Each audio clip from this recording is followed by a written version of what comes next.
infrastructure financing specialists, development partners, and private sector to enhance knowledge and capacity of PPP units on the effective use of PPP mechanisms and other infrastructure financing instruments. Recognizing the challenges of financing infrastructure, ESCAP has supported countries in the region for involving the private sector in resilient and sustainable infrastructure development. As we know that the current energy, transport, building, and water infrastructure make up more than 60% of global greenhouse gas emissions. So infrastructure today should contribute to a carbon neutral future. And so aligning financial flows with lower emission resilient development pathways is now more critical than ever. So I'm very pleased that today ESCAP is co-organizing the network meeting with China Public-Private Partnership Center under the Ministry of Finance and Asian Development Bank to share latest experience and explore the way forward to build resilient and sustainable infrastructure in the region and beyond. And with this, ladies and gentlemen, I would like to invite Mr. Kaveh Sahedi, our Deputy Executive Secretary of ESCAP, to give opening and welcome remarks to the meeting. Thank you. Kaveh, please. Thank you very much, Tintip. And I have a little bit of an echo, so if we could ask all colleagues to mute their mics, hopefully you'll be able to hear me a little bit better. Let me start with Mr. Xiaoping Diao, Director General of the China PPP Center, Mr. Bruno Carrasco, Director General from the Sustainable Development and Climate Change Department of the Asian Development Bank, Excellencies, including, I understand, Her Excellency Ambassador of Switzerland to the Kingdom of Thailand. Ladies and gentlemen, dear colleagues, greetings to everybody and a very warm welcome to the 5th meeting of the Infrastructure Financing and Public-Private Partnerships Network of Asia and the Pacific. This 5th meeting of the network really does provide us with a good opportunity not just to share lessons and reflect on our achievements so far, but also together to chart the road that lies ahead. I think for us to do so, we need to take maybe half a step back and consider not just PPP and infrastructure, but also the development progress of Asia Pacific. Taking stock, as we have done recently, of the first 5 years of the implementation of the Sustainable Development Goals, what we've seen is that the Asia Pacific region has made some strong progress on a few areas, including actually on sustainable industry, on innovation and infrastructure related to Goal 9 of the SDGs, and to some degree on health and well-being, something that has proven to be so important in response to the current pandemic. But what we also have found is that progress has been too slow on over half of the Sustainable Development Goals, and much more alarmingly, the region is actually going backwards in critical goals such as climate action. So as a result, we all know the region contributes over half of the world's total greenhouse gas emissions, but also 6 out of the 10 top global emitters sit in our region. And on top of that, of course, our region is the most disaster prone and vulnerable region to the impacts of climate change. So the region is moving backwards on climate action at the very same time that same vulnerability is being shown almost on a daily basis. Well, what I was saying is that the region was already not on track to achieve any of the 17 Sustainable Development Goals by 2030, even before the COVID-19 pandemic. But what the pandemic has done, it's further undermined progress and highlighted a number of the vulnerabilities. So more than ever, accelerating action in Asia Pacific on the SDGs, meeting the Paris Climate Agreement's objectives, is going to require a radical shift, including in the region's infrastructure base. Our region doesn't just need more infrastructure investment, it needs infrastructure investments that can help countries shift onto low emission, climate resilient pathways. It needs infrastructure that contributes to the transition towards net zero emissions and is aligned with the pledges that we now see coming from countries like China, the Republic of Korea, Japan, and others that are committing to decarbonize their economy. This represents, I think, a significant opportunity for regional cooperation through public-private partnerships to rapidly scale up sustainable and resilient infrastructure development. Among the key instruments to bring about this change are, of course, the national or the country PPP units. Now, while many of these PPP units need to increase their capacity to meet such challenges, all are really very critical mechanisms. But what they need is to move beyond operating as procurement tools and become sustainable development accelerators. In other words, key mechanisms to promote the green, inclusive, and resilient recovery that is needed in our region. And for that, PPPs must lead the transformation of infrastructure today to avoid locking countries into unsustainable and actually ultimately costly investments. PPPs must contribute to a carbon neutral future that helps change the means of production in construction materials and methods. So that is why today's 5th meeting of the Infrastructure Financing and PPP Network of Asia Pacific provides such an important platform to discuss really enhancing knowledge and capacity of PPP units, including on infrastructure financing strategies to support sustainable and resilient infrastructure development.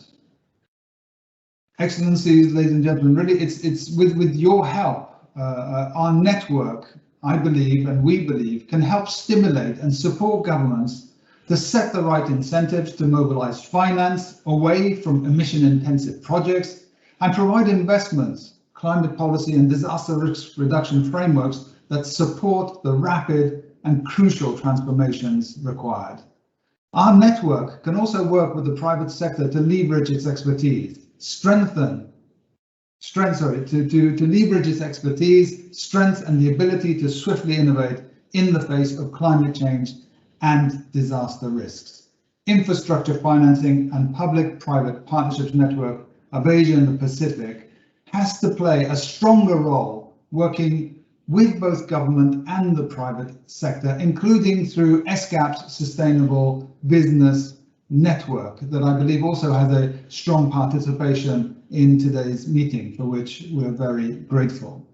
And our network really must be at the forefront of investments in sustainable and resilient infrastructure and projects that advance renewable energy and health infrastructure, climate resilient infrastructure, green and blue infrastructure, disaster risk reduction, ICT resiliency, and so on.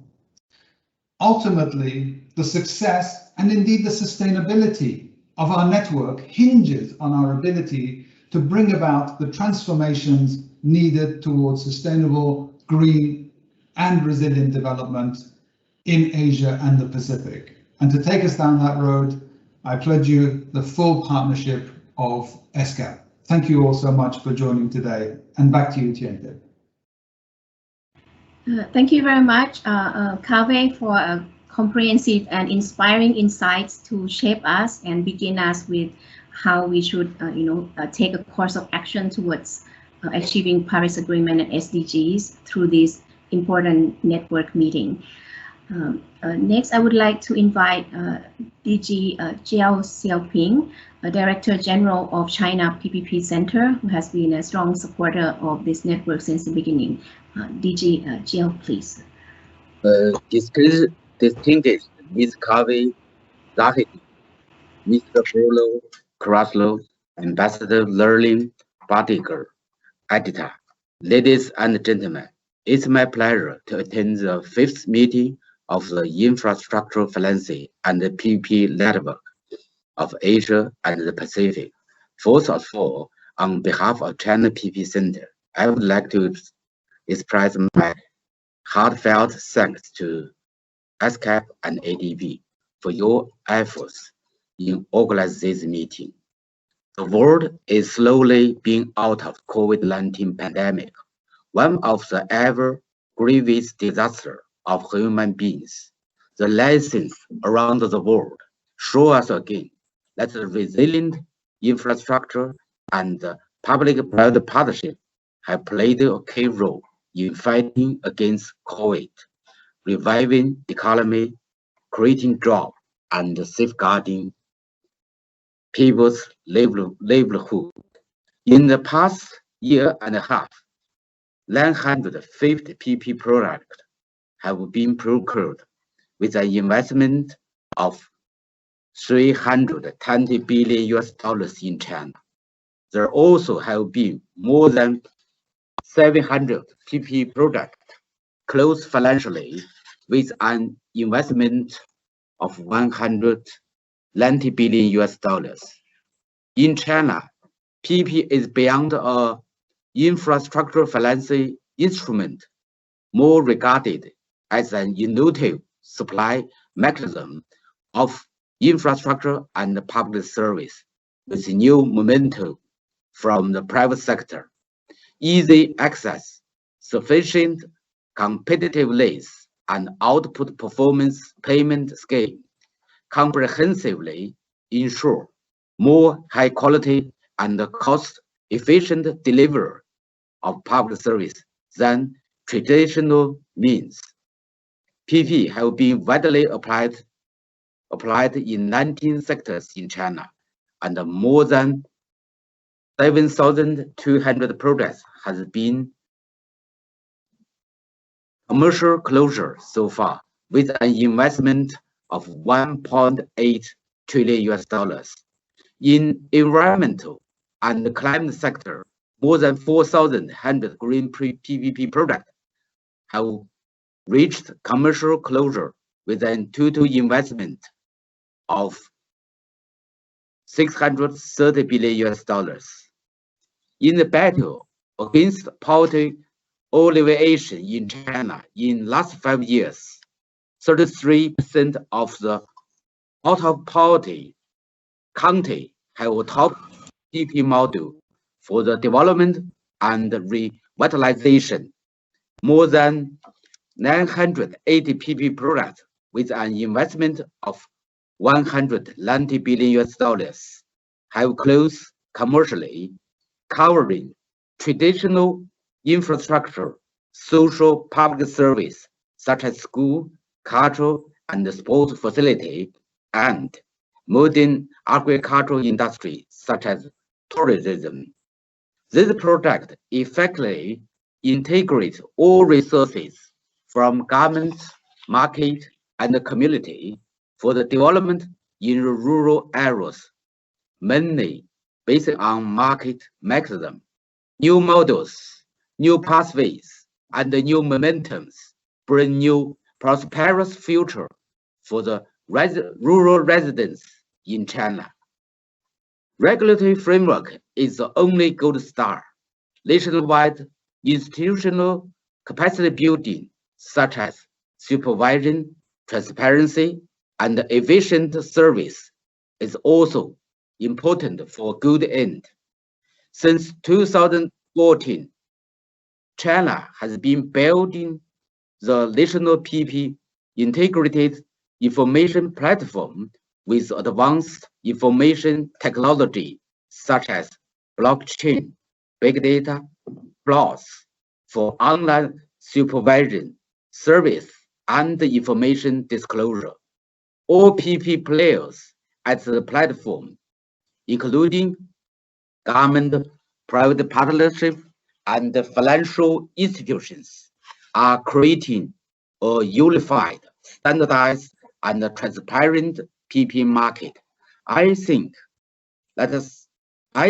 systematic policy and sound enforcement are essential parts of the successful PP model application nationwide. Ladies and gentlemen, we are also to say that with more good friends and partners getting on board for more concrete cooperation, the tree of the network of Asian Pacific is flourishing and fruitful. We have introduced the experience of the network to APEC, G20, and other institutional mechanisms. The network is playing an increasingly important role in infrastructure cooperation for the region. We will, as always, support the network and wish all member states to make full use of it and his web portal to strengthen information exchange, subject cooperation, and protect transaction.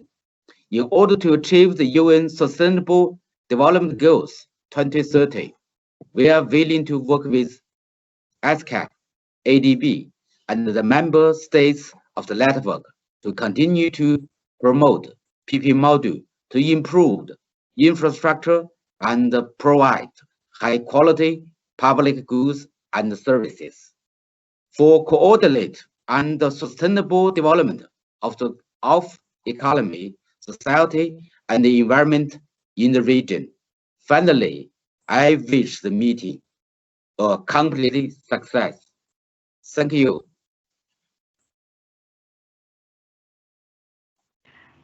Thank you very much, DG Jiao, for a very comprehensive remarks, as usual and as always in the previous meetings. So looking forward to having a more physical meeting in the future after this COVID-19.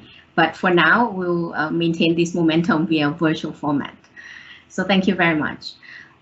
May I now invite DG Bruno Caruso of the Director General of ADB to give his welcome remarks. Thank you.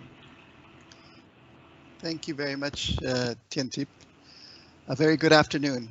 It is indeed an honor to join the 5th meeting of the Infrastructure Financing and Public-Private Partnerships Network of Asia and the Pacific. I want to begin by thanking Deputy Executive Secretary Kaveh Zahedi of ESCAP, as well as Director General Xiaoping Zhao of the China PPP Center for their efforts to bring heads of PPP units, infrastructure finance specialists, development partners, and academic institutions together for these very important discussions. Thank you also to the Ambassador for joining this event. Ladies and gentlemen, in my opening remarks, I'd like to stress 3 essential messages. First, PPPs have taken a hit from the pandemic with declining income streams and stressed balance sheets. However, even prior to the pandemic, PPP commitments have been relatively flat since approximately 2012. Second, at a time of looming fiscal deficits and growing debt, as we observe now, the quality infrastructure that makes the most from each unit of investment will be an important part of the recovery. And third, we need to make PPP investments more fit for purpose to ensure that they are fiscally sustainable, they demonstrate value for money compared to the public option, and are designed for climate resiliency. Asia and the Pacific faces many challenges, including rapid urbanization, infrastructure gaps, increasing debt, climate change, and disaster risks, and even aging societies. COVID-19 compounded these challenges, showing just how fragile the old normal was. The Asia and the Pacific region contributes approximately 50% of global greenhouse gas emissions, as we heard from Mr. Kaveh, but is also particularly vulnerable to the impacts of climate change. For example, from 2000 to 2018, developing Asia accounted for approximately 84% of the 206 million people affected by disasters globally on average each year, with most of these disasters ensuing from extreme weather events such as typhoons, floods, storms, and drought. The Asian Development Outlook, our flagship publication, estimates that growth in developing Asia was flat in 2020, a small contraction of approximately 0.2%. And according to our April 2021 estimates, we expect the growth in the region to expand by approximately 7.3% in 2021. The ADB assessment of the potential economic impact of COVID-19 estimates that economic losses across Asia Pacific could range from $1.7 to $2.5 trillion under different containment scenarios. Sustainable infrastructure investment has in the past proven to be a useful stimulus for economic activity and growth, with fiscal multipliers of at least 1.5 for each dollar invested over a 2 to 5 year range. A recent ADB paper showed the impact of resilient investment For every $1 million in spending, we can generate approximately 7.49 full-time jobs in renewable infrastructure and approximately 7.7 full-time jobs in energy efficiency. However, only 2.65 full-time jobs in fossil fuels. Looking back at last year, and in response to COVID-19, governments launched a large fiscal response to support health capacity, alleviate poverty, and restore economic growth. This was largely done well in terms of size, timing, and to an extent targeting of that support. However, going forward, sustainable fiscal balances will be crucial in economies, and particularly in those that entered the crisis with low growth and high debt burdens.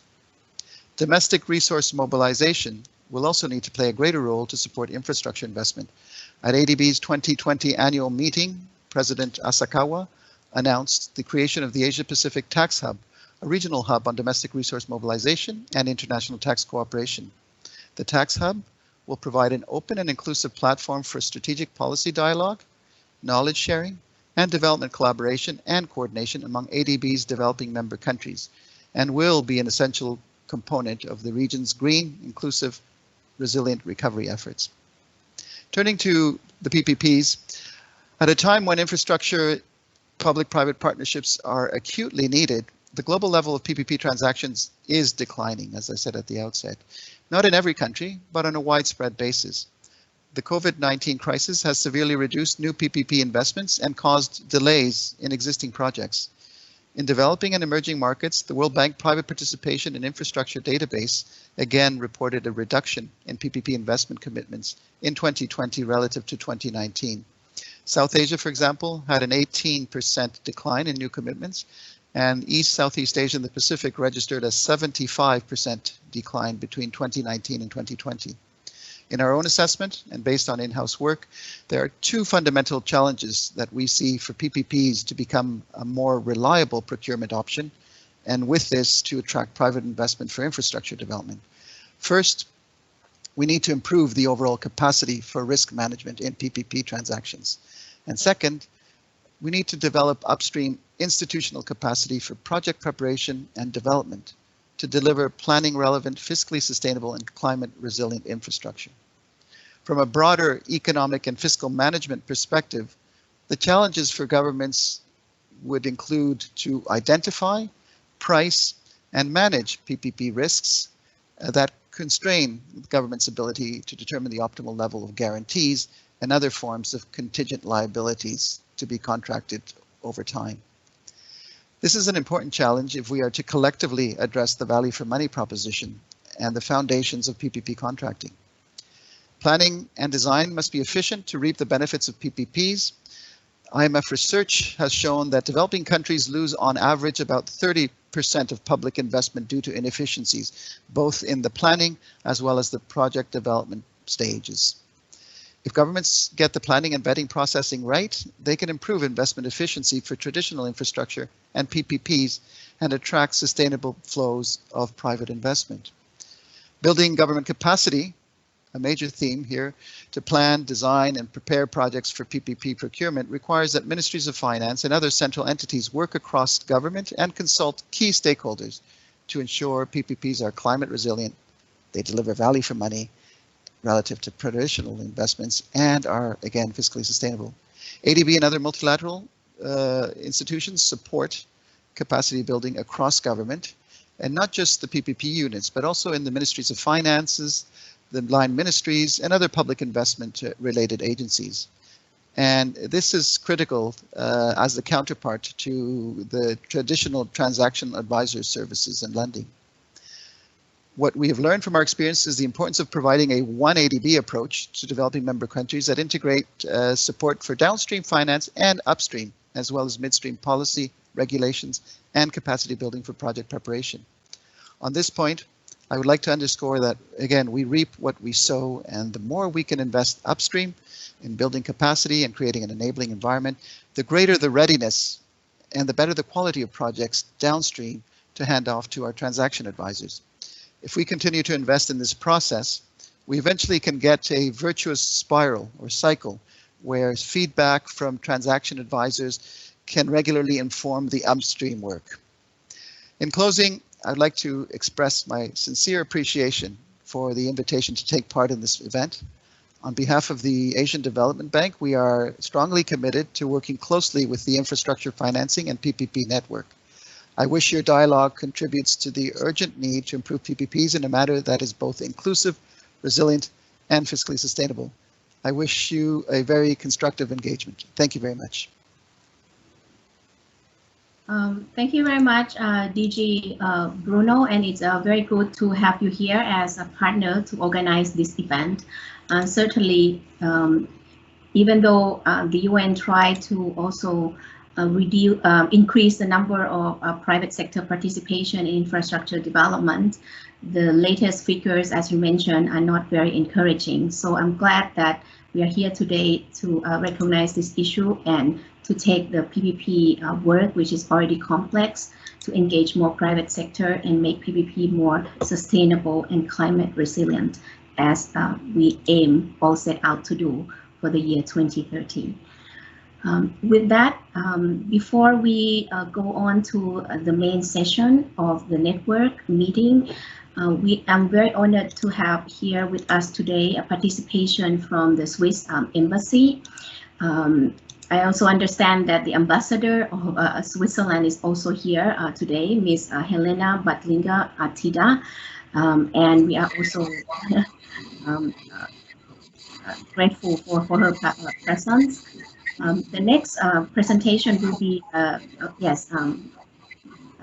Mr. Helena. Hello. Yes, I just wanted to show my face so that you really believe that I'm here. Yes. I've been mentioned now a number of times. Thank you to you and ESCAP and to the network. We're excited to share some of our experiences and thoughts. Thank you. Yes, thank you, Helena, and looking forward to further discussion after the meeting. Thank you. And the Swiss Embassy is very kind to provide also a presentation, which will be delivered by Ms. Dagmar Vogel, Head of Infrastructure Financing, State Secretary of Economic Affairs, Switzerland, to give a presentation on Switzerland's approach to infrastructure development and financing.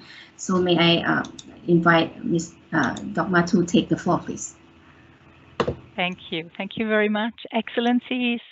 Dear Mrs. Ubani, Mr. Zahedi, Mr. Zhao, Mr. Carrasco, ladies and gentlemen.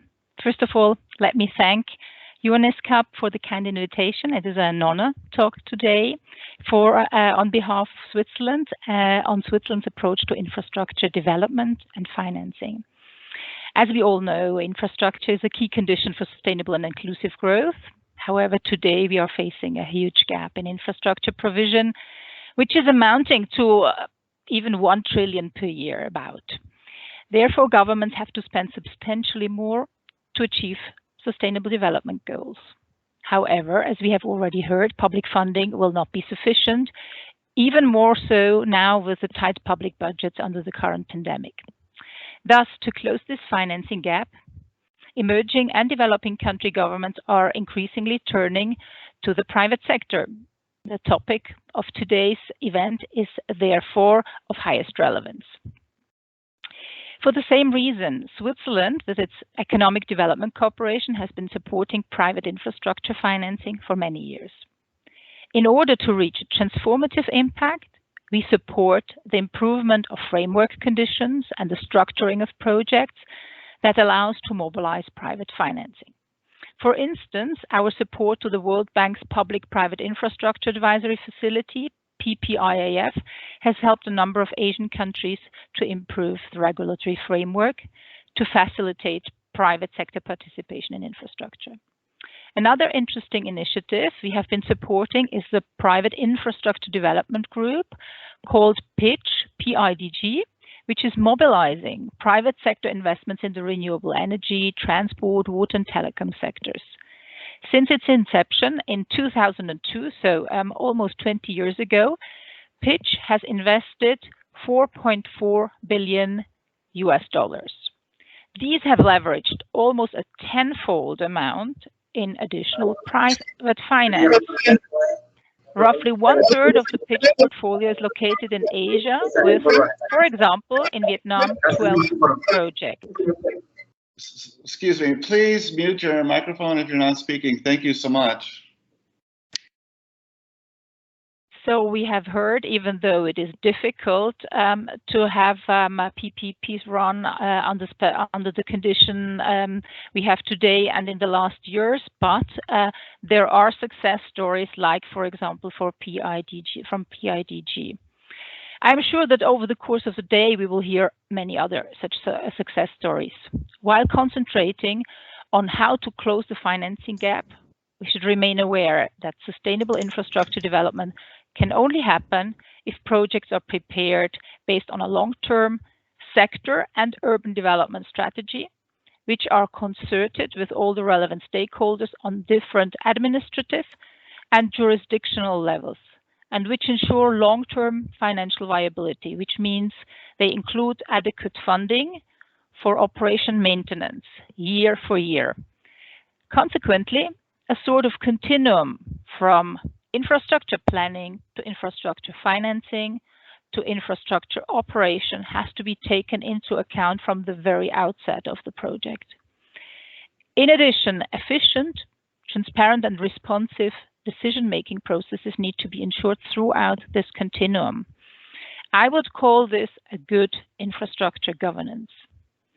In this regard, I would like to present very briefly how Switzerland has gone about good infrastructure governance in what was probably our most important infrastructure project in the past century. It is called the New Transalpine Rail Project, shortly NEAT. It is an innovative connectivity project crossing the Alps, the main mountain chain in Switzerland. This new connection allows to shift freight transport from the street to the rail, and it is today the busiest rail route between Northern and Southern Europe. The NEAT is drastically cutting travel and freight times, since it has been constructed as a flat rail route with 3 tunnels passing the Alps, while avoiding the previous route, which was climbing up to 1,100 meters above sea level. How was it possible to successfully plan, finance, and today operate such a large project involving several neighboring countries? From the very start, a transboundary project governance has been established, involving the respective transport ministries and the concerned national railway companies. Executive boards, railway and steering commissions were engaged at early stages to plan and align project activities and connected projects. Financing was ensured with an innovative mechanism, including polluter pays taxes from heavy load trucks. So they even covered 60% of the investment costs, which were 12 billion Swiss francs. Today, route operation is managed by a PPP. The success factor was the commitment of all stakeholders from the very beginning. Even the population was consulted on the project. The NEAT was approved in a popular vote already in 1992. Today, the NEAT significantly contributes to various SDGs, including SDG 13 on climate change. With its large capacity for heavy load trucks, the NEAT contributed to shift freight transport from the street to the rail, allowing to substantially reduce CO2 and noise emissions in the valleys of the mountains of Switzerland. Additionally, by 2025, the NEAT will be fully operated with renewable energy. I think that this example demonstrates what can be achieved if good infrastructure governance receives its due consideration, and all stakeholders, including the private sector, are able to participate in a coordinated and transparent manner from the onset of a project. To conclude, I would like to again thank the organizers for giving me the opportunity to contribute to this important event. I wish you all very insightful discussions and thank you for your attention.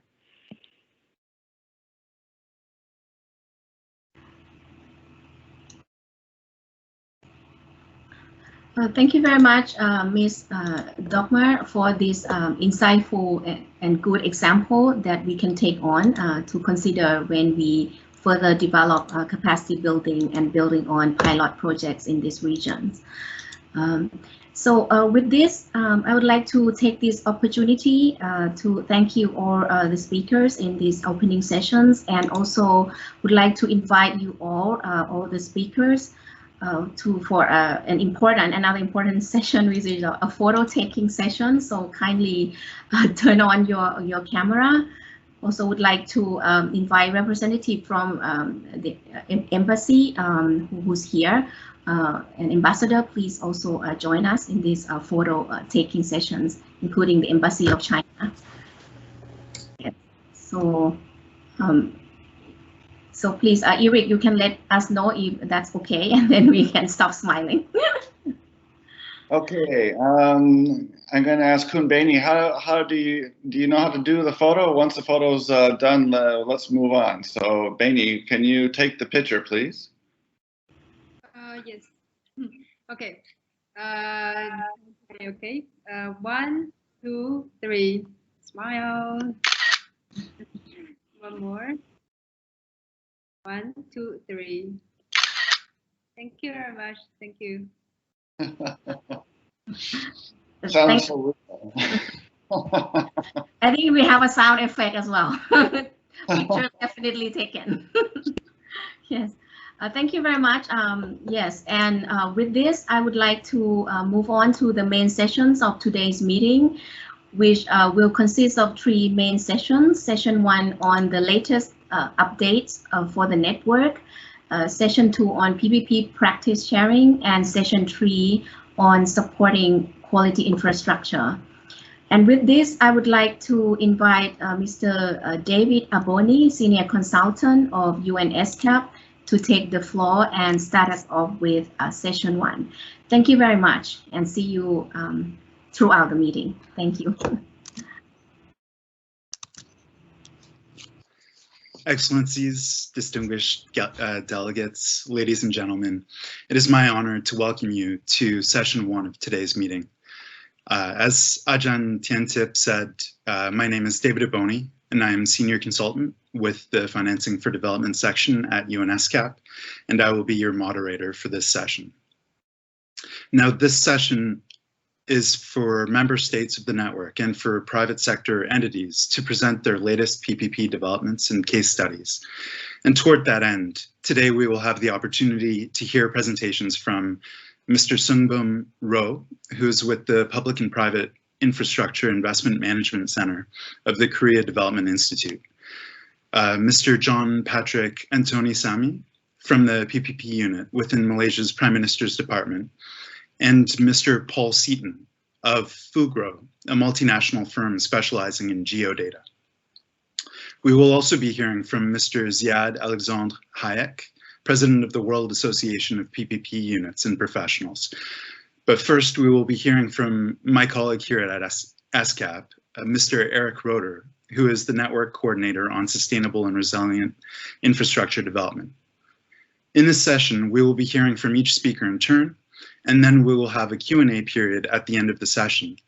But ESCAP staff will be monitoring the chat box throughout the session for questions. If you have a question for any of the presenters, please indicate your name and organization, as well as whom the question is for, when asking the question in the chat box. And before we get the session underway, I would like to kindly remind the presenters to please keep their presentations within the 10-minute time limit and to use the full screen when sharing their slides. And I would respectfully ask all our guests to please ensure your microphone continues to be muted. Mr. Roeder, the floor is now yours.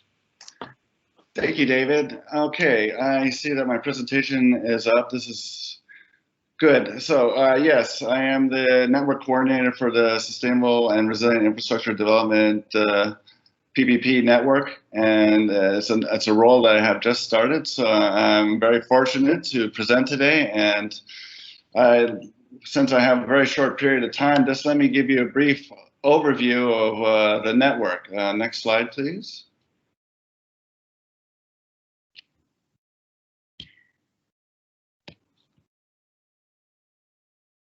Okay, our current objectives of the network are to provide support to countries to develop PPP projects and infrastructure financing strategies that contribute to regional connectivity and sustainable development. We do this by developing infrastructure regulatory frameworks, implementing sustainable and resilient infrastructure policies, and showcase demonstration projects. We also disclose infrastructure project pipeline and regulatory framework in member states to facilitate transaction making. Also, we exchange domestic and global best practices that foster capacity building and develop successful pilot projects. And our aim is to be a bridge between Asia Pacific countries and global investors. Next slide, please. Okay, our current working activities are, currently we have 23 early stage and pilot demonstration infrastructure projects from 19 countries. And we have this year we'll have 4 network meetings collaborating with the governments of China, Philippines, and Kazakhstan, among others. We also have 2 thematic workshops that we are developing, and we provide technical assistance in the area of PPP unit capacity building. And to showcase all this, we have a web portal, and that web portal will actually, we're in the process of making it more accessible to our members as well as the public as a whole.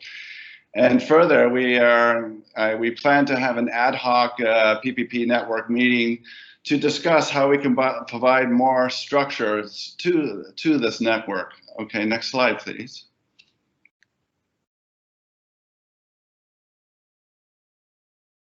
Okay, so moving ahead. Oops. Okay, okay, let me see here. It's okay. Moving ahead, I just wanted to acknowledge the UN Secretary General Antonio Guterres when he made the point of what we need is not an incremental approach, but a transformational one. We need a rapid and deep change in the way we do business, how we generate power, how we build cities, how we move, and how we feed the world. If we don't urgently change our way of life, we jeopardize life itself. So it's something to think on as we move ahead with our PPP work. Next slide.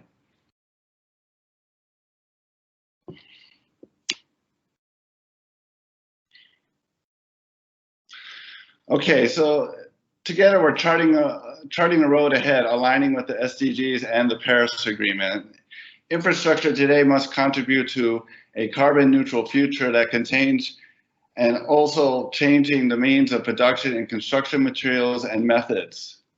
And as noted by our Deputy Executive Secretary, Kaveh Zahiti, it's the Asia Pacific, yes, it is the most disaster-prone region in the world. So thus, infrastructure must be more resilient to disasters, erratic weather, and weather extremes, and also help mitigate the effects of disasters.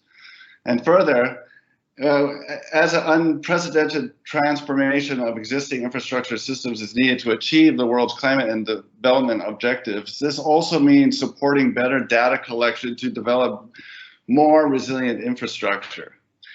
And of note, we are also in the process of developing guidelines on what resilient and sustainable covers when we are developing and accepting project proposals. Next slide, please. Next one. Okay, so a sustainable and resilient development mechanism.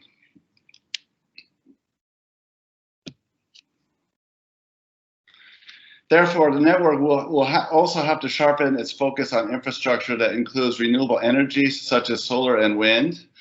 And as noted earlier, ICT and thus e-resilience, that is defined as the ability of ICT systems to build and recover from and withstand and recover from change in the face of external shock, such as building ICT redundancy through different innovative technologies such as Li-Fi to improve connectivity. Cyclone risk mitigation infrastructure such as seawalls and mangroves, and we have someone from Fugro today that will share some of this work that has taken place in the Pacific, in such countries as Samoa and Vanuatu. And then also look at infrastructure that reduces stress on water resources, cope with drought, as well as mitigating land degradation and desertification, which falls under both green and blue infrastructure as highlighted by the IPCC. So at the forefront of investments in sustainable and resilient infrastructure and projects, funding for infrastructure also means financing projects that support engineering work to build more resilient infrastructure, and plus stimulate and support governments to set the right incentives to mobilize finance away from emission-intensive projects and provide investment in climate policy and disaster risk reduction frameworks. Since infrastructure assets are typically designed to last decades, infrastructure impacts are long-lasting and have the potential to lock countries into unsustainable development pathways. And in this regard, the application of PPP project assessment tools will support implementation of projects and pilots. So moving ahead, I had come from the ESCAP Sustainable Business Network, and it was the focal point, and still am the focal point for disaster risk reduction and climate change.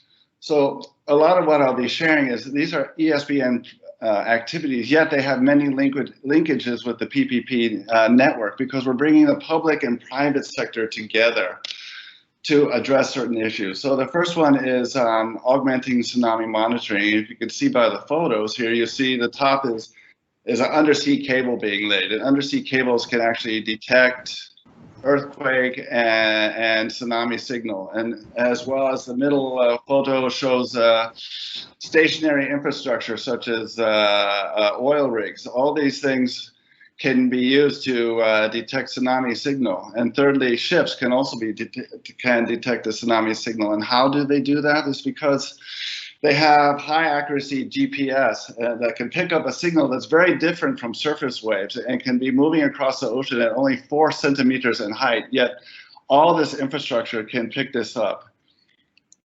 Why is this important? Because over the past 2 decades, tsunamis have accounted for over 10% of economic losses from disasters. They've set back development gains, especially in countries that border the Indian and Pacific Oceans.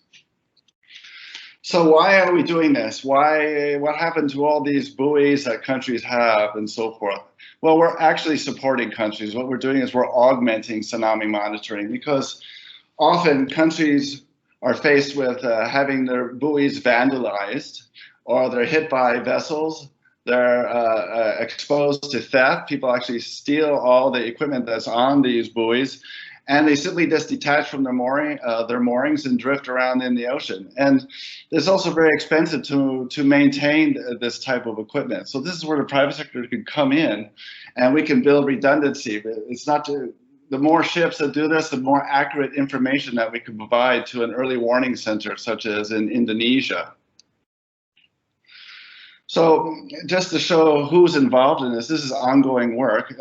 There's many private sector companies such as Swire China Navigation, NEC, Fugro, as well as academic institutions such as the University of Hawaii, National University of Singapore, as well as the Joint Task Force for Smart Undersea Cables that's part of the World Meteorological Program, UNESCO, and ITU. So also under this project, we are also now picking up a pilot project on bathymetric crowdsourcing. This is something that Fugro introduced as an ESBN initiative. Fugro is an ESBN member.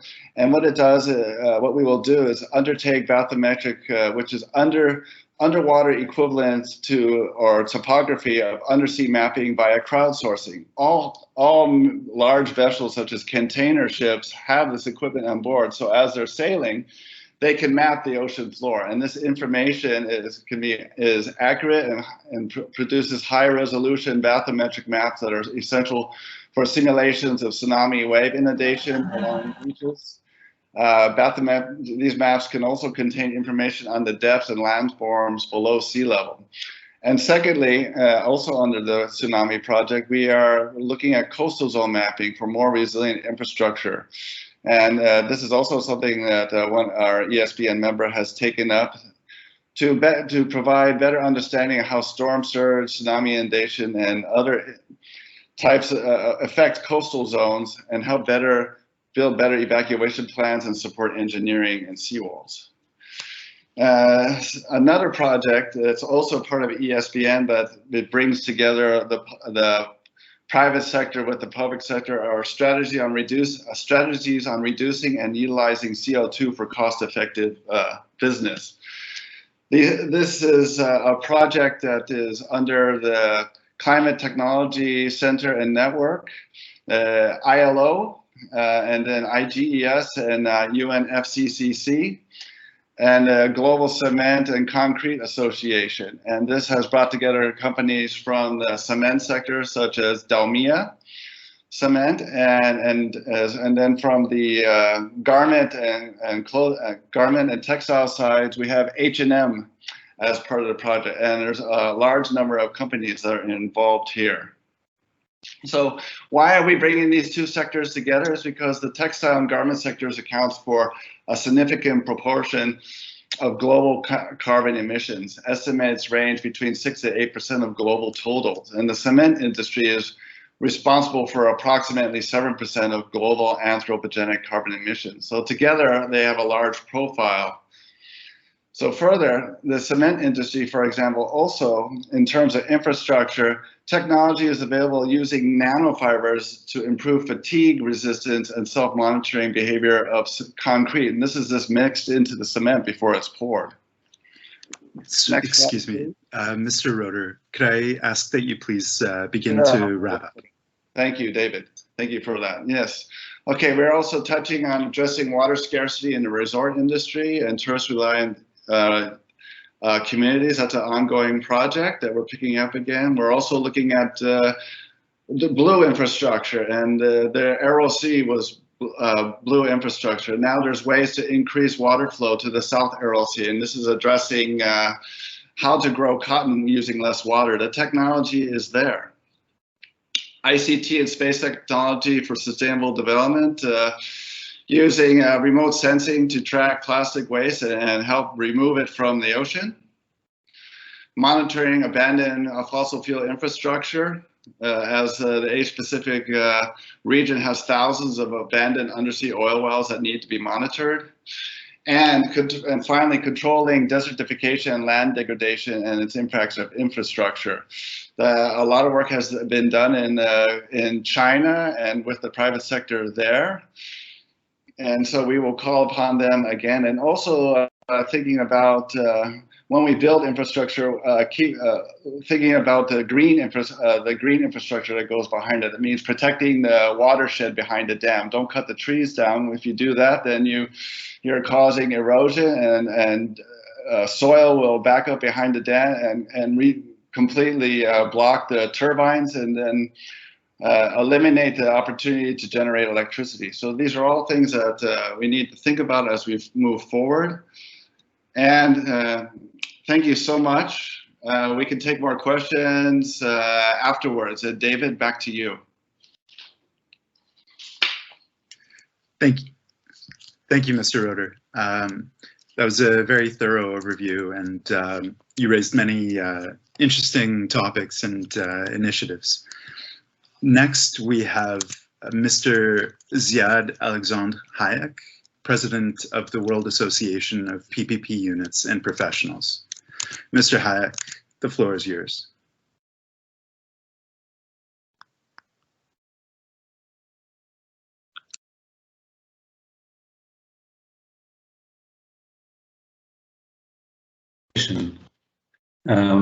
I don't have the icon is not active for sharing presentation.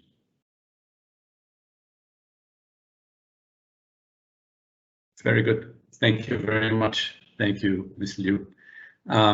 Good morning, everyone, and I'm really thankful for you and ESCAP to give me this opportunity to talk to you today, especially to Dr. Tientip Subhanish for her support all along and help with all that we are doing at WAP.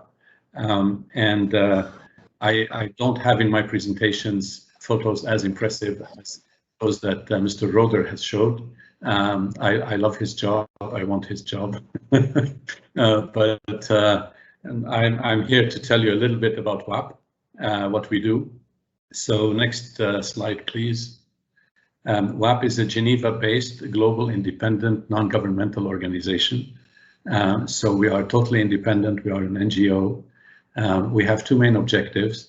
Like any other professional association, our main objective is to serve the interests of our members. And the second objective is to serve the PPP profession as a whole, because we know that PPP sometimes has a bad reputation in some places around the world, and we don't want that to be the case. We want to make sure that PPP professionals implement PPP projects the right way, that they use best practices, and that PPP projects are successful, that they take into consideration the interests of all stakeholders, and that way we can all feel better about our profession, especially that, as several speakers before me have said today, it is crucially important for the development of the planet, for the development of our societies in the face of a huge gap in financing infrastructure. Next slide, please. Next slide, please. So what do we do? The first thing we do is we network. That's the main thing. We bring together people in the PPP. No, sorry, can you go back one slide?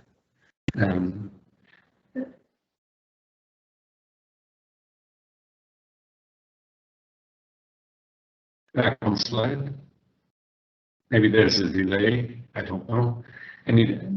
So what we do, the main thing that we do is we network. We bring together people from all over the world that are involved in public sector and in private sector. We bring together people who are individuals as consultants or as students or as professors, together with people who work for companies that are like investors, strategic investors or financial investors, banks, financial institutions, everybody that is involved in PPP. And we think that this being a hub is very important for our profession.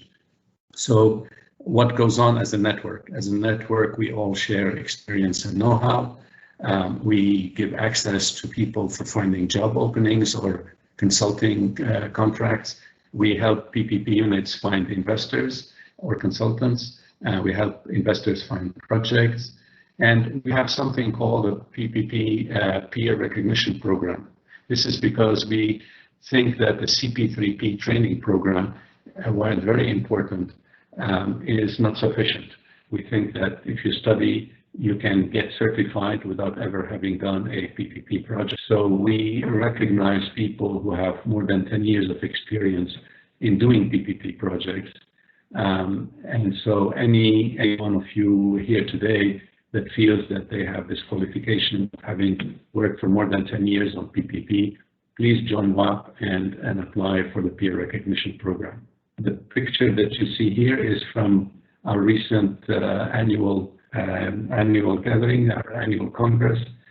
We had 24 PPP units from various parts of the world, including some of them here. Mr. Roy is with us, who presented their PPP projects. Next slide, please.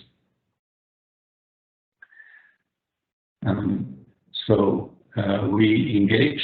We have done so far this year 14 webinars. We've done them in 3 languages, in English, Spanish, and French. They're on various topics. We would like in the future to be able to do webinars in Chinese and in Russian. And we are hoping that many of you who are involved from those areas would become active members of WAP and help us develop Chinese and Russian capability. Next slide, please.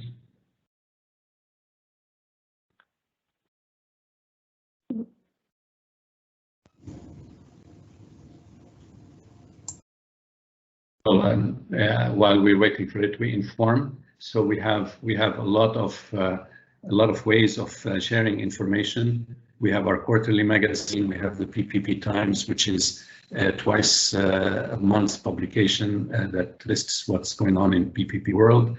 We have blogs. We encourage our members to write. blogs and articles on our website. We also give discounts to PPP, to members of WAP for being able to access various services and increase their level of information, such as training programs with various entities and certification programs. Next slide, please. And the last thing we do, and this is probably to me the most important, is we advocate. So all what we have been talking about here today is very important. It is the most important thing.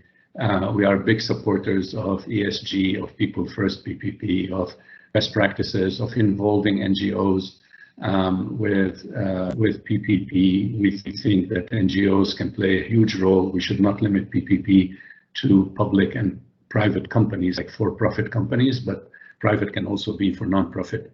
And we have a lot of work working on that. We have been publishing reports like making PPP fit the 2030 agenda and other things. So what I would like to say here in the case of Advocate is we find that in many countries, the PPP units know very well what they are doing. They have great projects, great plans, great training, but we find that politicians sometimes are not fully aware of what PPP is or how PPP should be implemented. They rush PPP units to get projects done in a fast way in order to meet political objectives. And sometimes they don't realize that they are shooting themselves in the foot, that really PPP needs to take time. It needs to be studies, socioeconomic, environmental effects need to be quite analyzed. And so part of what we do, and I do it personally, is talking to politicians about this. So anytime that you want some assistance with this, please reach out to us. We're happy to help advocate for raising awareness among politicians, parliamentarians, ministers, who sometimes don't have the time to get fully aware and understand PPP in depth. Next slide, please. As I said, our membership model integrates various types of membership. Why do we do that? Not only because we think it's enriching to have all the views and it's important to have a hub, but also because we think that PPPs are complex undertakings. They involve financial, legal, technical, social, political, policy, program, project, local and international perspective, and it is very difficult for any one person to have all this experience. Very difficult for any one person to be an expert on all these topics. Therefore, teamwork is important. Therefore, sharing experiences is important. The next slide, please.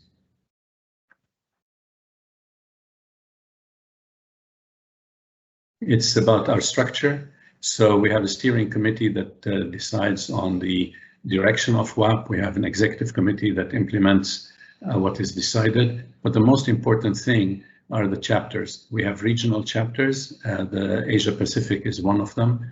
We have seven global chapters. The most active are probably North America and Latin America at this point in time. We have sectoral chapters. We have healthcare, water, airports, ports, railroads, and we're hoping to next have education and waste. We have and other chapters. So you're welcome if you join and you're an expert in one particular sector. For example, we're now talking about setting up a digital information sectoral chapter. We have thematic chapters, legal, finance, academic, people first PPP, women in PPP, young PPP professionals. This is an active program we have for professionals who are less than 35 years old. Resilience, sustainability, these are all very important thematic chapters, and as a member, you can join multiple chapters. You can be part of the Asia Pacific chapter, as well as part of a water chapter, a part of a women in PPP chapter, etc. And then we have finally the Council of PPP Unit Heads. This is the council that groups the heads of PPP units from around the world for not only sharing experience, but more for streamlining policy towards PPP in general. And here we, of course, we have not activated this yet, but we look forward to activating it. We look forward to UN ESCAP playing an important role there, because we would very much like to have Dr. Subhanij as part of this council to be able to work together with the various PPP unit heads on developing policies. I am finishing. I think I have one more slide, and I will end there. So next slide, please. So we have developed various strategic partnerships. Some are formalized in the form of MOUs and agreements. Other are more lax, but we are working with these entities. We think that many of them are, if you're not familiar with them, basically I'll give you some examples. I mean, ESCAP, UNECE, UNCTAD. ALSF is for legal assistance in Africa. WIPA is for investment authorities. Some other companies are for training. FEMOSA is for free economic zones. Ansarada is probably important because it provides an electronic execution platform for PPP projects, etc. I will not bore you with all of them, but I'm very thankful for UNESCAP to have given me this opportunity to present WAP to you. I hope this is useful. Look forward to continuing to work with ESCAP. We think our strategic partnership is very important, especially with a team that's leading PPPs. Thank you very much. Thank you, Mr. Hayek, for that presentation.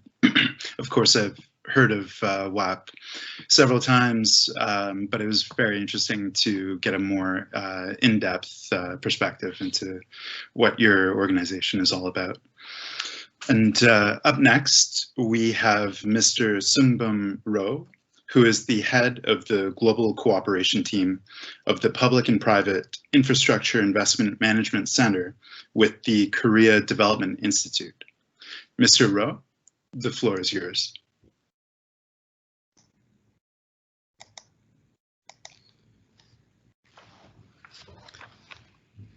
Good afternoon. I'm delighted to have an opportunity to introduce Korea's PPPs and recent policy issues. Also, I would like to thank you for kind invitation.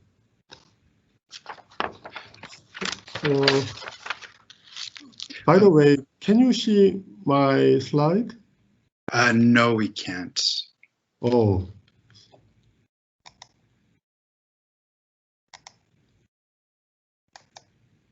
Then now can you see? Still. It has just popped up. Okay. Okay. Yeah.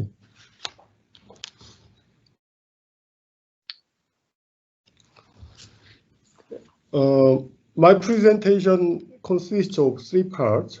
Firstly, I will introduce PMAC, which is the National PPP Agency of Korea. Then I will talk about the achievement of Korea's PPPs and recent PPP policy issues.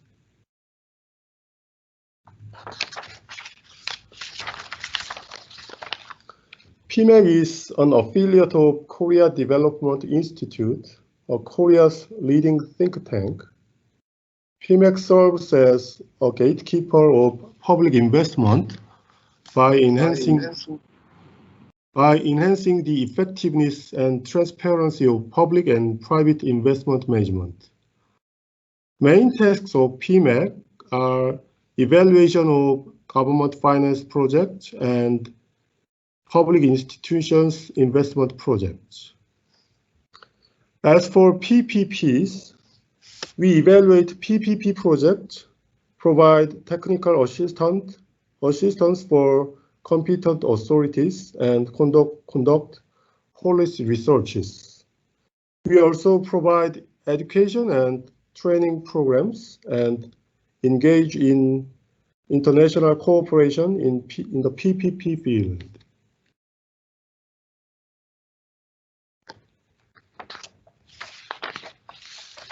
Now, I will talk about Korea's achievement of Korea's PPPs.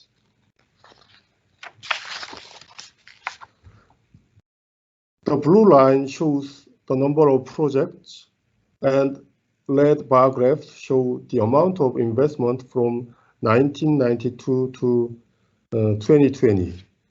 If you look at the graph closely, you will see the uptrend of the investment from 1999 to 2007 and the downtrends from 2007 to 2016. I think that these trends reflect the government PPP policies and the economic situation. From the late 1990s to the mid-2000s, the government implemented strong PPP promotion policies. In contrast, from the mid-2000s to the mid-2010s, it reduced support policies and strengthened regulation. Furthermore, the 2008 financial crisis hit Korea's PPP market and had a huge negative impact. Since 2015, the government has been trying to revitalize PPPs in Korea. It introduced promoting policies such as new risk-sharing mechanism.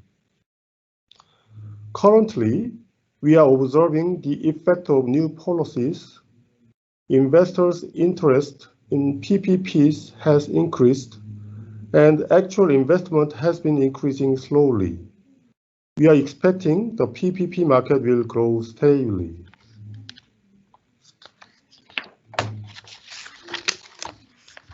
This slide shows the number of projects implemented and the investment amount by sector.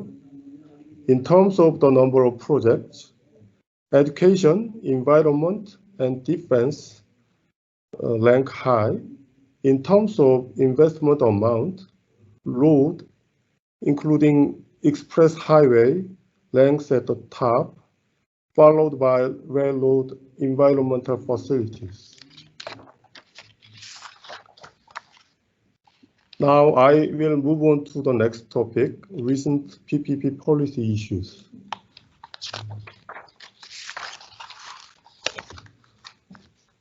The first policy issue I will introduce is about incorporating social values into project evaluation.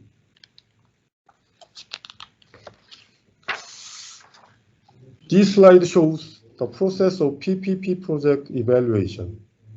Firstly, we assess the feasibility of the project. Then we conduct value per money test. Lastly, we conduct additional analysis to formulate alternative plans that can increase the efficiency of the project. This slide shows how we assess the feasibility of projects. We conduct economic analysis, policy analysis, and balanced regional development analysis for each project. Then we combine the results of each analysis to draw conclusion about the overall feasibility of the project.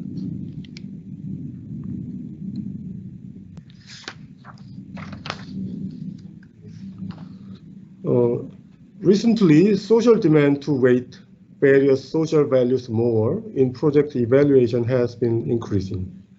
Various stakeholders criticized Korea's project evaluation system had focused too heavily on economic aspects of projects. So in 2019, the Ministry of Economy and Finance amended the guidelines for preliminary feasibility study to reflect recent changes in economic and social conditions. And also PPP guidelines were also issued requiring application of the same criteria as preliminary feasibility study to PPP projects.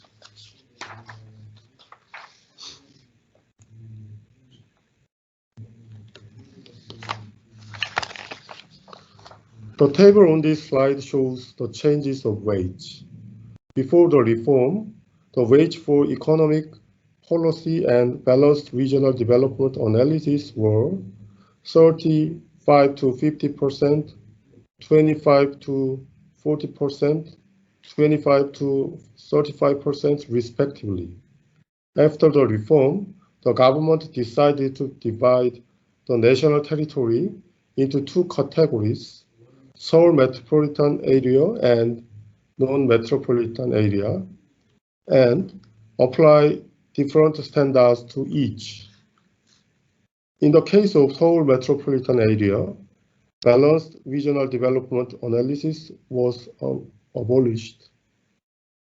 In contrast, in the case of non-metropolitan area, the weight for economic analysis was decreased, and therefore balanced regional development analysis was increased. This change of weight is expected to provide more opportunities for underdeveloped regions.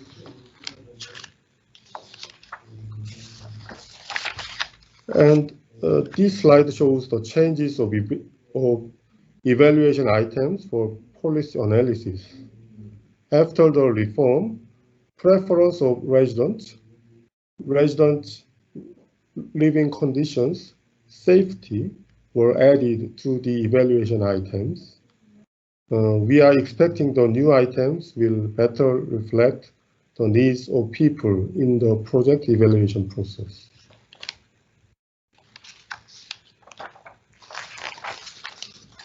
The second and the third issues are related to promoting PPPs. In 2020, the government amended the PPP law to expand the range of eligible facilities for PPPs. Before the amendment, only facilities listed in PPP law were allowed to be implemented as PPP projects. It was a long list, but it caused inconvenience frequently.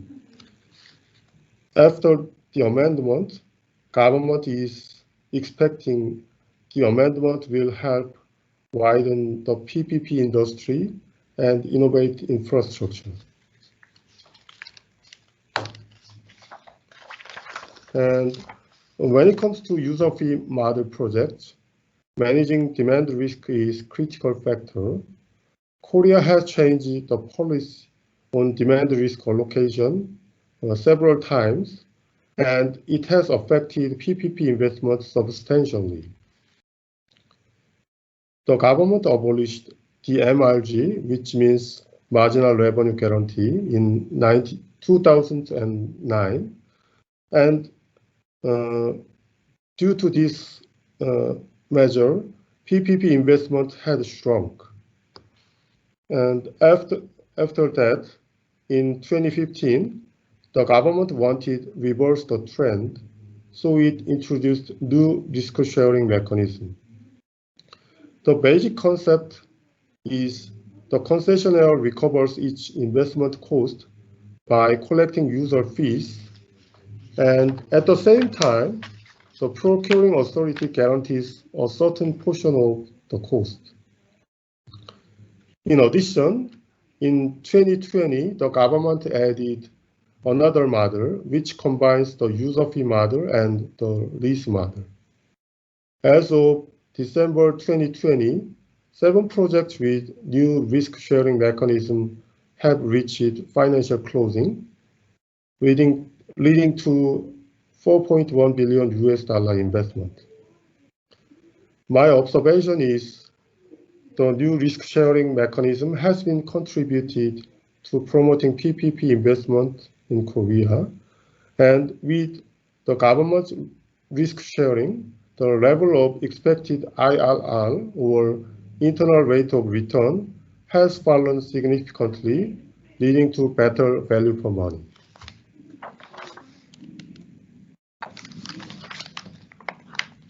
And another issue is increasing transparency. In 2020, the government amended the PPP law to increase the transparency of PPPs, requiring all procuring authorities to disclose concession agreements of all PPP projects.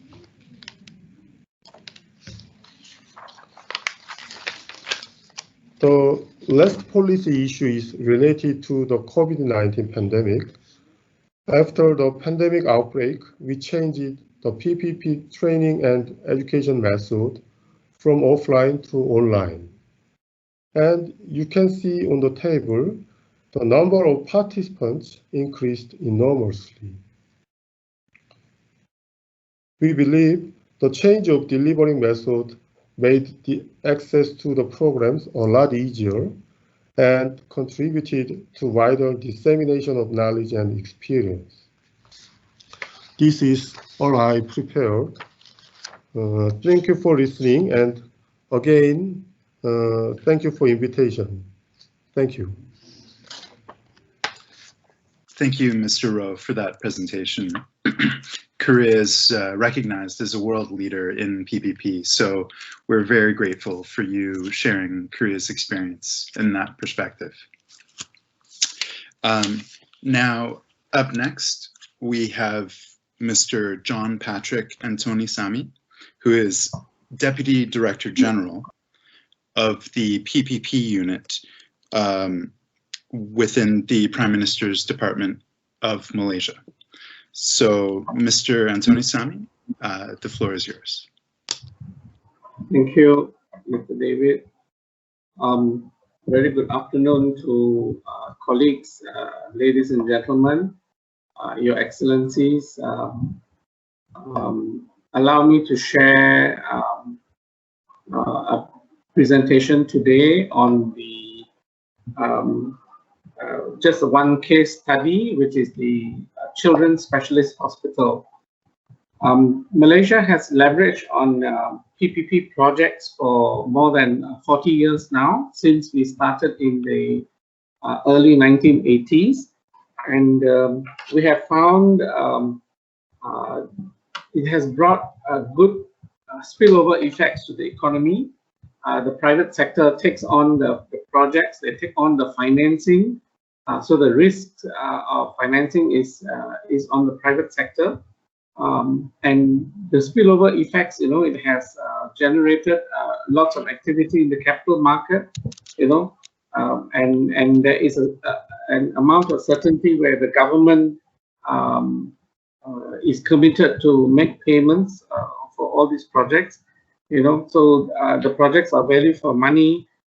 They also address some possible inefficiencies from the government, where we, because they bring in a lot of knowledge, consultants, and plenty of expertise. Sorry, Mr. Antonisamy, your slides are not visible. Could you please share your screen? I have. I'm afraid I've gotten word that your slides are not showing up. Okay. It's okay, just continue your presentation. Share.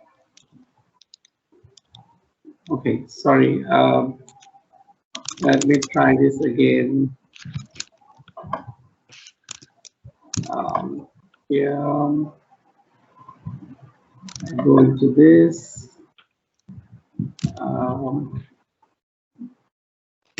If it makes it easier, we can have a member of our team share your slides if you would like. Yeah, maybe Benny has to do that. Okay. Sorry.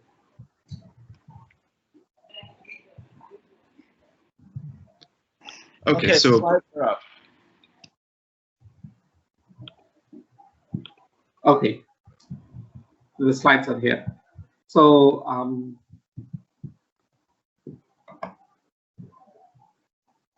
okay, so we have in the Prime Minister's Department our unit, which coordinates several agencies from the Prime Minister's Department to the Attorney General's Department, Ministry of Finance, and several departments. So we sort of come together and we address all the issues, and then we bring it up for approval. So this is one of our success stories, which is the Children's Hospital, which is the first children's hospital in Malaysia. It is built under the university, the Teaching and Learning Hospital, University Kebangsaan Malaysia. It is a 30-year concession project. So the construction was supposed to be 4.5 years, and the asset management will take 25.5 years. But because of COVID, there's been some kind of delay. So it has taken about 5 years because of to finish the project. And we just got delivery of the project this month, and it is unfortunately, given the COVID situation and the shortage of hospital beds, so we have decided to postpone the launching as a children's hospital, and we're just going to use it for emergency purposes now to manage the COVID. One of the fantastic things about this hospital is that we have an auditorium there. So this is our first hospital with an auditorium where we can come up with programs for doctors, regional conferences, and so on. We also have a residential hotel. So people who travel from out of the city will be able to have a short accommodation. Next slide, please. So the project cost and construction is borne by the concession company, and the project cost consists of the building, the M&E equipment, and the medical equipment. The government pays the company over the long concession period over 25 years. The payments are in terms of availability charges for the construction, the maintenance charges.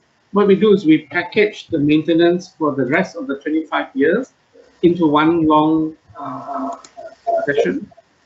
And then we also have the maintenance reserve fund. Next, please. So some of the aims of this hospital is to be a child-friendly, family-centric, to get a good patient experience. It's a smart hospital because it's a good information system there, innovative and approachable. We use quite a bit of green technologies. We go for the green certification. So we use quite a bit of solar power to generate and run a good part of the hospital as well. Next, please. So these are just some photographs of the hospital. Next. Some of the specialist areas, because pediatrics has just been one department in most of the hospitals. So in this particular hospital, these are some of the specialist areas that will grow and develop in this hospital. Next, please. Yeah, these are just some photographs to share with all of you. Some of these departments are going to be new for us, and some state-of-the-art equipment and technology that we've procured. But to say the least, there were challenges, in getting the project off the ground, because in the beginning, since this project costs us about 150 million USD, so in the beginning we felt that there was insufficient feasibility study, because the doctors have very fancy ideas of getting everything ideal that they want, But again, we wanted to match the experience that we have and the capacity that we have, because in a PPP project, once it's built and it's delivered, payment starts from day one. So there was an issue, for example, there were 15 operating theaters built, but the number of surgeons that we have is only 7. So how are we going to actually make full use of these hospitals, then of these facilities? Then we came up with arrangements that we open it up for other private hospitals. Anybody who needs these kind of state-of-art technology, they can come here for surgery and admission and so on. Financing, it was a bit difficult for the company to get financing at some point because of the uniqueness of the project. But after good risk analysis. The banks came in for the financing. They also went to the capital market as well. And now the burden is on us to make sure that this project continues, and we have to iron out issues as we come along. So we've just started, and we're excited about the rollout. There's the last slide. Next. So just to conclude that, public-private partnership projects have a significant contribution to our health sector, for the economy as a whole, and we continue working on very clear need statements to make sure there's a proper due diligence and budget planning, to make sure that these projects are successful. Thank you very much.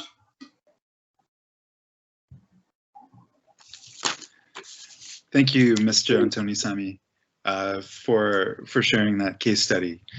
Case studies are always very valuable in the insights they bring, and so we really appreciate you sharing Malaysia's experience with that. And next, the final presenter in this first session is Mr. Paul Seaton, who is the Regional Director of Strategic Sales and Marketing with Fugro. So, Mr. Seaton, the floor is yours. Good afternoon, everybody. Distinguished guest, ladies and gentlemen, thank you very much for the opportunity to speak today as part of this group, and the very, very important work that's being undertaken to ensure the infrastructure needs of our region is met. As you'll be aware, we're at a point where population growth and the increase in urban development in coastal areas in particular, the uneven economic development for many of the communities in our region, the risk of climate change and natural disaster makes mitigation and adaptation efforts more important than ever before, particularly when we're investing in infrastructure from the very limited funds available. Many of the communities are vulnerable to rising sea levels and extreme weather events, making the task of investing in a resilient and sustainable future very important. I hope you can see the slides. In terms of doing so, the role that we play as an organisation is independently acquiring, analysing and providing advice on the environment in which infrastructure will be set, as well as the ongoing monitoring of assets themselves in all sorts of environments.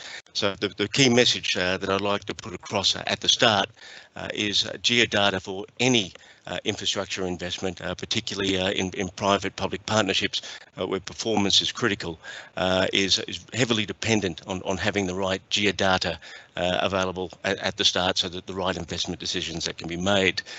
If I could just in this presentation use a couple of examples which I think are very topical. One is Samoa and the risk of disaster resilience there. The Samoan government has shown a great deal of foresight in understanding this issue. The project that we undertook was co-funded by the World Bank as part of the Pacific Resilience Program. Its goal was to enhance the climate change and extreme weather resilience of Samoa's coastal communities. This was in part in response to the 2009 tsunami, which subjected the communities of Samoa to a 9-metre wave, resulting tragically in 189 casualties, with as many as 20 villages lost and a great deal of valuable infrastructure for those communities. So a report by Samoa's National Communications to the United Nations framework has warned that by 2050 sea levels is likely to have increased by 36 centimetres, with wind and rainfall also significantly increasing. So the observed long-term trend for relative sea level in Apia is as much as 5.2 millimetres a year. Now that doesn't sound like a lot, but in the case of Apia, the capital, an hourly or a sea level rise of 1.8 metres above sea level has historically been an event that takes place about once every 100 years. At the current rate of climate change, this could be an event that occurs every 4 years by as early as 2025. So the risk risk of flood-induced damages to the production of food, to water availability, to the income-generating activities of all of these communities is huge and cannot be understated. So the vulnerability is something that must be addressed. To show some examples of why we really want to stress the importance of having good geodata. Here are two images of Apia. The image that you see on the left is an image of the data that hadn't been validated. It was used for most of the investment decisions that have historically taken place for the community there. That shows the mean sea level. On the right are those communities with the with high resolution geodata applied, collected by airborne LiDAR systems, which were deployed from light aircraft. Here it shows the same images. Again, it shows on the right what it would be if the mean sea level was to rise by as little as 1 metre, and again 2 metres. So straight away we can see that much of these communities are heavily flood affected and damaged, but with the right geodata we're able to accurately predict where that damage is going to take place, where infrastructure should be built, and importantly where it shouldn't be built, and the sort of moves that will need to take place over time.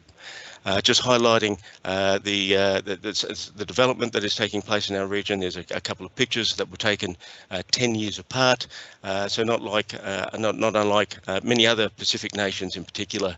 70% of Samoans live within a kilometre of the coast. So the damage to the coastline is paramount to the safety of the people. The goals of this project really are to protect the lives and infrastructure of people. It's better water management. It's protecting vegetation, managing the coastal areas, and also the outer reefs and the areas of marine life, which is something that these communities are heavily dependent on as a food income source, etc. Taking some of the high resolution data that is now available. This is some data that was collected by the LiDAR system, superimposed over nautical charts. If we start to zoom in into some of these areas, you see the quality of the data that's available, and importantly how it can be used in planning coastal protection and appropriate infrastructure development. So that information is now readily available, but tragically not collected nearly often enough for the communities, and it is quite an urgent need. Another project that was recently undertaken, a very interesting one, and I think a very good public-private partnership effort, is the Tuvalu Coastal Adaptation Project with the government of Tuvalu, co-funded by the UNDP with the Green Climate Fund, where an effort was undertaken to map the 9 atolls of Tuvalu. Now we talk about climate change, but the reality is we really don't know what the physical environment is for many of the areas in which our communities are located around the world. Here's an image of the data that we collected over one of the atolls in Tuvalu, superimposed over existing nautical charts. So the best available mapping information that was available didn't even place the islands, the atolls of Tuvalu in the right location. Now why is that critical? Because as tsunamis approach, or we have extreme weather events, we can model what the effect will be. So here you can see the effect of refraction as the energy source is hitting the features of the headlands. So the modelling that we use to be able to plan for those events really does depend upon us having accurate information. There's some of the LiDAR data that was collected over Funafuti, the capital of Tuvalu. When we talk about the effect of sea level rise and just how vulnerable the nation of Tuvalu was, prior to this survey 2 years ago, no one had actually measured the land area, the absolute heights. Everything that was being conducted was based on really best estimates. But here you can see what the actual height is and what a regular flooding event looks like. So even at the current rate of sea level rise, we can see these spring tide events which flood as much as 40% of these communities already taking place. It's something that really these people need to start to mitigate and invest in adapting right now. So just a few more of those images. This shows a higher sea level rise event. We're able to capture where the critical infrastructure is, what the effects will be to it. Again, outlining that infrastructure. This is all the imagery that you see here, absolute and precise measurements. We're able to classify buildings, so we know what we're looking at, the urban areas where people are living. We can capture rooftops and calculate the water that can be collected for these communities and make decisions on infrastructure needs based on that. Again, superimposing flooding events. What is required for claiming. If you look at the image there, you can see some scouring. So this has provided information on where sands and other material is available to use for reclamation. And preparing that. So capturing this information is absolutely critical. Here we have a slice of the area. It shows the absolute heights. Some of you may see that outer wall there, that high level area. If you're tempted to think about putting infrastructure there, that is the area that is hit by wave actions and wave debris. So it's probably the worst place to be on Funafuti in an event like that. So all of this is critical to ensuring infrastructure. Now, when we look at this data and we ask ourselves, how is it being used? We've been working with the local communities and the UNDP to help people understand the importance of the data and how they can use it themselves to make decisions. In the case of Tuvalu, one notable example is the community was going to build a school. They had a look at the data and questioned whether the location for the school was appropriate and decided that it was best moved. Now it was moved to a location that will eventually will suffer effects of climate change unless radical action is taken by the global community to turn that around. But this information is underpinning it. It's also being used in other ways that we hadn't thought of. We were unaware when we collected the data that there were major works to sewage, and by having absolute land heights, better engineering decisions were being made by the community. So the infrastructure decisions that are being made, they're saving money on and doing it in a more sustainable way. A current project which is underway, which I'll just mention briefly in the interest of time, is we've been doing a similar project again with UNDP as a partner and the government of Palau, and here we can see one of the images taken from the nautical charts, which is the best available information, and we can see here when we look just on a Google Earth image that the location of that island is incorrect by 1,500 meters, and that unfortunately is something that we see time and time again in the communities that we have throughout the Asia Pacific region. So in conclusion, we believe that we can build a sustainable future, we can have a safe and livable world, but having the right geodata underpinning our infrastructure investment decisions is going to be critical for doing that. So I would implore you, when you are looking at these infrastructure projects, to consider working together with the communities and the broader needs and the broader users to conduct this work and make it publicly available so that everyone can make the right decisions going forward. And with that, I'll conclude. Thank you very much. Thank you, Mr. Seaton. That was a very convincing case for the importance of geodata, and interesting to hear about the role that both the public, the private sector can play in working together for the betterment of local communities. And with that, we now arrive at with the Q&A period. And so I encourage any of the guests who have questions to please type your questions into the chat box along with your name and organization, as well as whom the question is for. And to start, we have a question from earlier. Sorry, Mr. Seaton, if you could, you can stop sharing the screen now.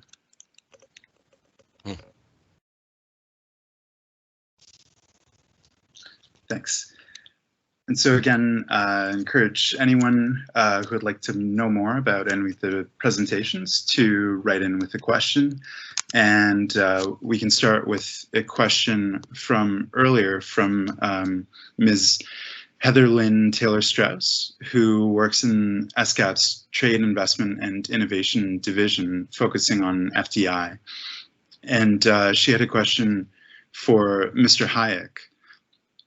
And she would like Mr. Hayek to elaborate on the work that WAP is doing with WIPA, W-A-I-P-A, and would also like to know if WAP is working with UNDESA, specifically on the SDG investment fair.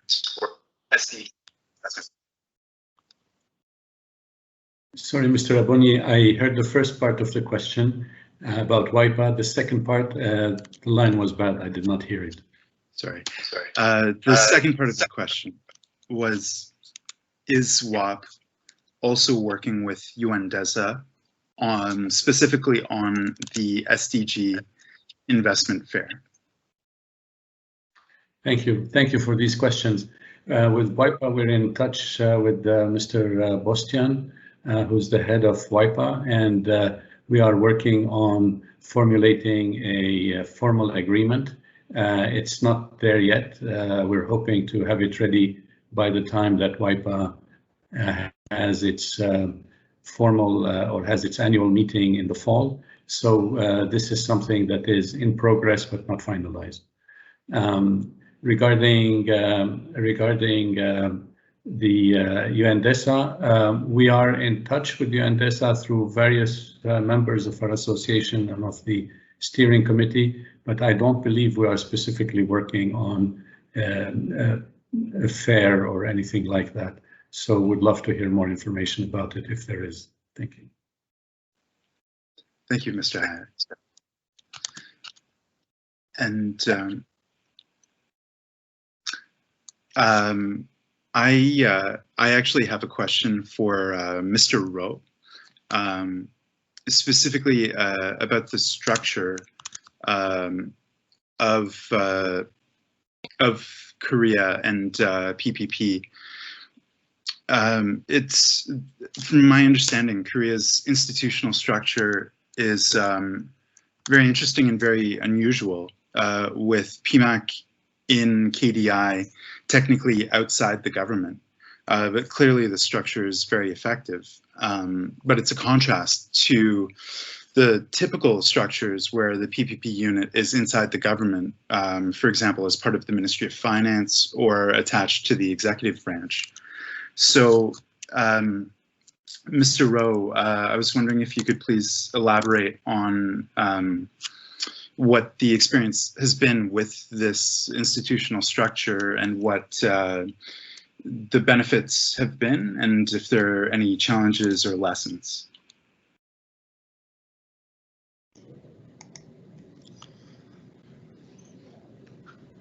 Thank you for your question. I think the institutional settings of PPP agency is critical for long-term success of PPPs.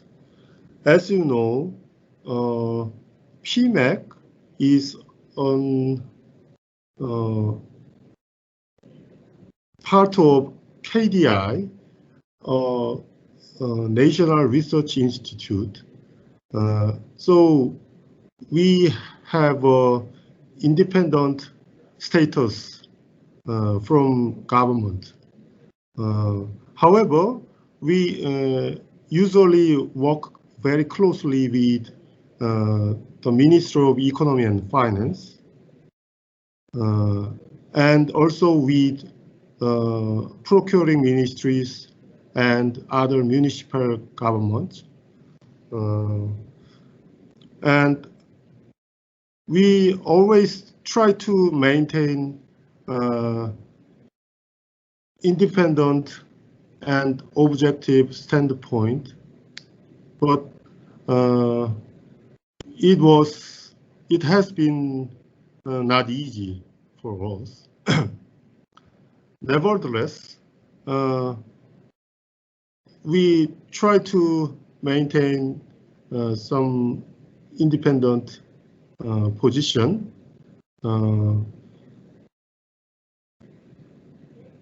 And we believe to some extent we have been successful in our effort. But we should acknowledge that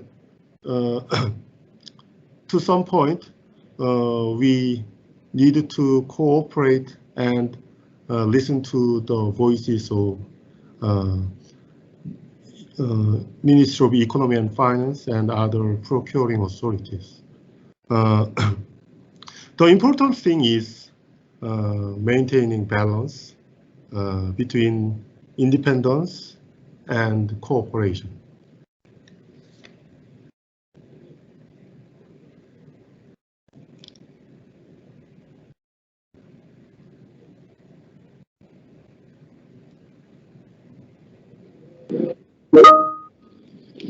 You're muted, David. Sorry. Can you hear me now? Okay. Thank you, Mr. Rowe, for that answer.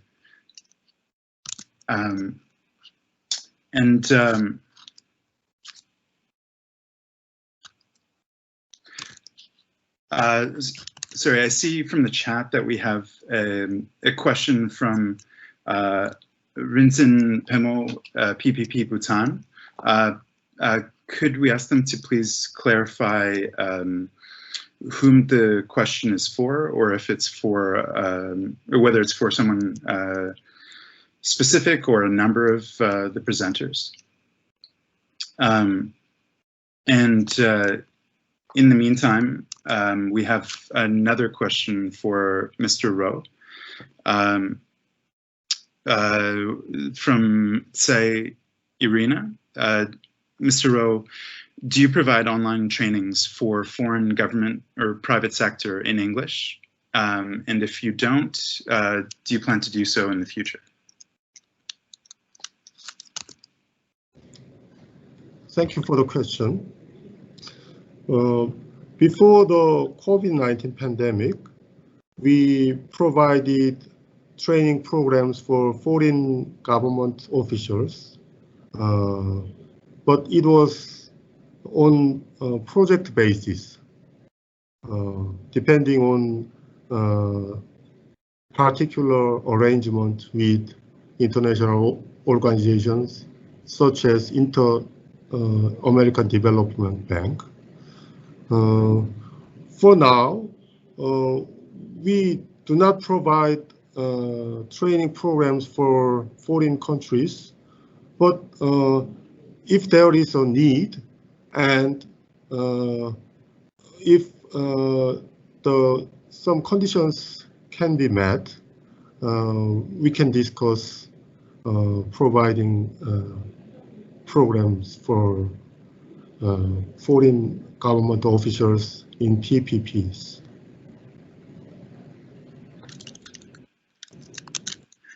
Thank you, Mr. Rowe. And so we've had clarification on the question earlier, and so I'll invite Mr.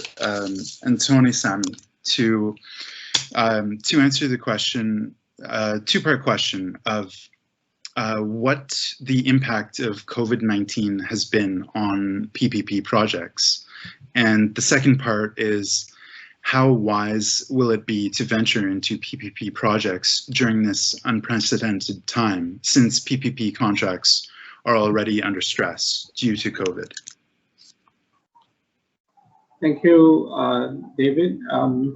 So basically, what we find now with PPP projects, the delay is caused by the lockdowns, because in Malaysia, given the high number of COVID cases, the government has announced lockdowns, total lockdowns. There were some lockdowns with some freedom given, but cases are high. So what has happened to PPP projects is there's been a delay because workers are unable to get in construction site or the workplace to get the projects done, you know. But moving forward, we find that this is still a good method to get financing, to get projects on the ground, because at a point like this where the government is cash strapped, we are looking for funds to generate economic activities, you know. So PPP projects come in where the private sector will fund the projects, and the banking system, the capital markets, you know, are going into more activity, more loans, and because if these projects are signed now, the payment will only start 3 years later or 5 years later, and we by that time we expect, you know, some normalization in the COVID situation, in the economic situation. So we strongly believe that PPP is the best method to go now. Thank you.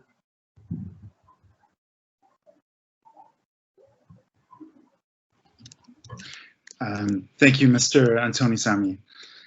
And we have, I see a number of questions still left in the chat box, but unfortunately, due to time restraints, this session has to come to an end. Very sorry that we can't answer all the questions at this time. And I would encourage the presenters from the session to please, if it's possible for them to please answer any unanswered questions in the chat box. And feeling that we can also follow up with the presenters on any questions that have been left unanswered during the session. But I think the number of questions in the engaged conversation shows what a productive session this has been, and I would like to thank for that Mr. Roeder, Mr. Hayek, Mr. Rowe, Mr. Antoni Sami, and Mr. Seaton for all of their contributions and insights. The next session will be moderated by Mr. Xi Fei of the China Public-Private Partnerships Center, which is our co-host in this meeting. So, Mr. Xi, you have the floor. Okay, thank you, David, for your kind introduction. Thank you. And, can you hear me? Yes. Okay, thank you. Dear audience, you are warmly welcome to join session 2. The topic of the session 2 is PPP practice sharing. There are 5 speakers in the session. They are Mr. Fei Yue, Senior Strategy Consultant, Multilateral Cooperation Center for Development Finance. Here in After, we say MCDF. And Mr. Lindong Zhou, General Manager of Investment Department of China PPP Fund. And Ms. Yushi Wang, Project Officer, Information Management Department, China PPP Center, and Mr. Eric Zhang, Deputy General Manager, International Business Department, Shanghai SUS Environment, and Mr. Peluncio Valezoda, Deputy Head of the Department for Entrepreneurship Support of Committee on Investment and State Property Management, Takista. They will share valuable PPP practice from different aspects. Again, I would like to emphasize that, dear speakers, since we have only 60 minutes for this session, including Q&A time, so I would like kindly request that each presentation is no more than 10 minutes. After the presentations, we will open the floor for Q&A for 5 to 10 minutes. During the presentation, if our online audience have any questions to the speakers, please leave your name and the name of your organization in the chat box. I will call you sequentially in the Q&A time. Now, I would like to invite the first speaker, Mr. Fei Yue from MCDF. MCDF is a newly established entity in 2020. It is a multilateral platform designed to increase high-quality connectivity investments in developing countries. I think the audience are curious about what it supports, how to apply for its grants financial support. Mr. Fei, the floor is yours, please. Thank you, Mr. Xie Fei. Could you please open your video? Okay, the presentation, I need the support from, okay. Okay, yeah, okay. Okay, and can you make, yeah, thank you. Okay, good evening, ladies and gentlemen. It's my great honor to make an introduction of Multilateral Cooperation Center for Development Finance, MCDF. Next, please. MCDF is a multilateral initiative to provide grant finance to foster high-quality infrastructure and connectivity investment in developing countries. My presentation is basically to provide a brief introduction how MCDF is working. Next, please. And MCDF, as an organization, have 4 bodies. One is governance committee.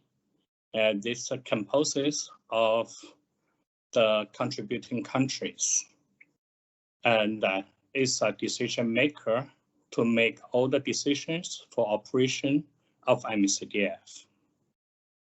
And it has a coordination committee, which consists of all the major multilateral development banks, MDBs, and the contributing countries. It serves as an advisory board for MCDF operation. And MCDF has a secretariat, and that will handle day-to-day operation of MCDF and provide support for both governance committee and the coordination committee. MCDF also has an administrator, which is now the Asian Infrastructure Development Bank. It will manage all these funds received from donor countries and handle the day-to-day bookkeeping and the fund management operation. Next, please. And to understand MCD operation, there are 3 important concepts need to be, shared with you. One is the so-called accredited RFI standards. RFI refers to international financial institutions. And here, when we talk about accredited RFI standards, basically we are talking about the practice of multilateral development banks in terms of debt sustainability, social and environmental safeguards, and clean energy policy, and procurement, integrity, information disclosure, and so on, in these areas. So when we talk about the high quality infrastructure project, we are promote the standards by MDBs. So we hope that all these projects prepared with support from MCDF will reach or meet the MDB standards. And another important, sorry, come back, please. Another important concept is implementing partners. These are the institutions which will implement the fund approved by MCDF for development of project. Basically, they are MDBs. And to become implementing partners, you need to satisfy the accreditation assessment by MCDF. But since MCDF is a newly established institution, so the accreditation standard is under development. For the time being, if a development institution already be a technical partner of the Global Infrastructure Facility under the World Bank, you will become an accredited institution. And an accredited financial institution need to sign an implementing partner agreement with MCDF to be eligible to receive money from MCDF. And another concept is a new partner. New partner is all other financial institutions and investors, state-owned or private-owned, and they do not yet apply MDB standard. And normally they are based in developing countries. Yeah, that's all. Next, please. And MCDF will finance three types of activities: information and knowledge sharing, capacity building, and the project preparation support. Next, please. Next. Okay. Countries that are eligible to directly benefit from MCDF funding support include low and middle income countries as classified by the World Bank, and the countries that may not be belong to low and middle income country, but have an ongoing program with implementing partner are also eligible to directly benefit from MCDF funding support. Next, please. And when we talk about project preparation support, I think I need to mention three things. One is connectivity project. When we talk about the support infrastructure connectivity, we are talking about the connectivity across countries. And there are several projects. There are many projects that have a very strong development impact, but it's a local project. They are not really targeted by MCDF. MCDF basically especially targeted to support projects that have cross-border connectivity impact. So this is the number one thing. And another thing is about sectors where we support. We are talking about the 4 sectors: transport and logistics, energy, telecommunication, and the water. For water, I need to also give a little bit warning because transboundary water projects usually have a very complicated international water implications. So for this kind of transboundary water project, MCDF will be supported only on selected basis. And the project eligible for MCDF funding support include new construction and upgrading the existing facilities, and include support for both hard infrastructure and soft infrastructure. And for MCDF, we would give a priority to support project proposals, which will be project preparation work, which will be done through partnership between implementing partners and the new partners. The philosophy behind this priority is basically we believe that MDB has already established a set of high standards, and these new partners may want to learn and adapt these high standards through work together with MDBs. So this is a kind of learning by doing type of arrangement to encourage implementing partner and the new partners work together for project preparation, so that it will be a win-win type of situation. Next, please. I'm afraid you have to be a little okay. Quick. Yeah, I almost done. And the proposal need to be submitted by implementing partners. And the other stakeholders may initiate a project proposal in cooperation with implementing partners.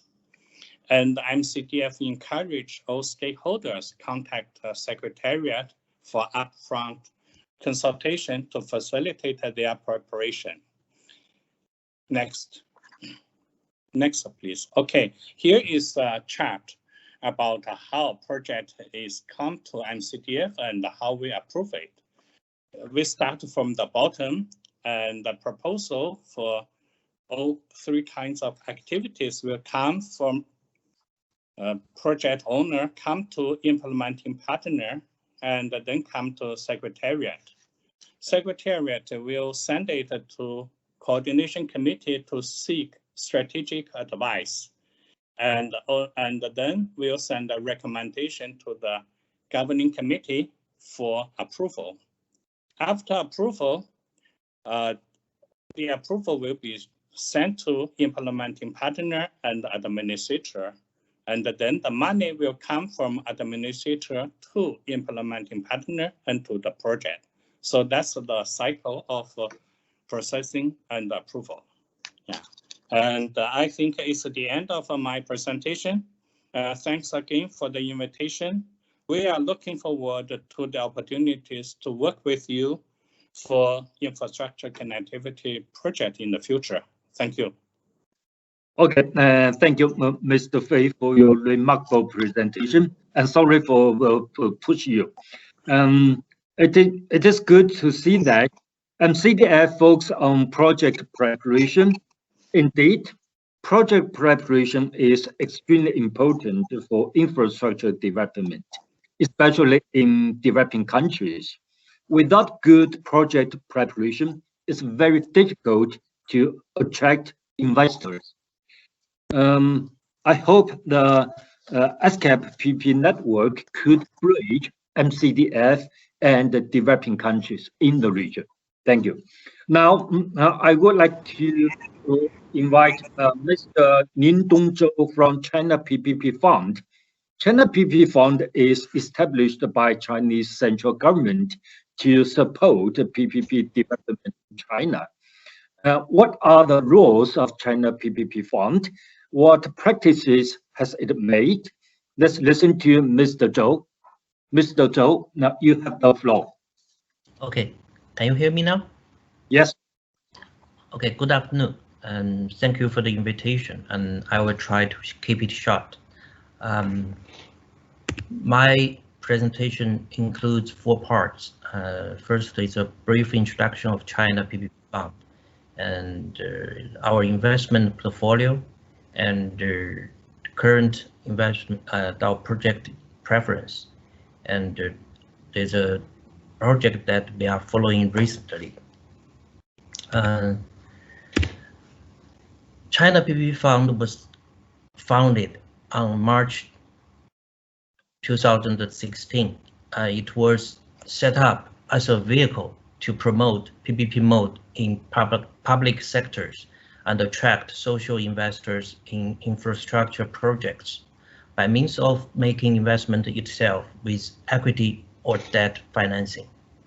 And the registered capital of China PPP Fund is 180 billion RMB.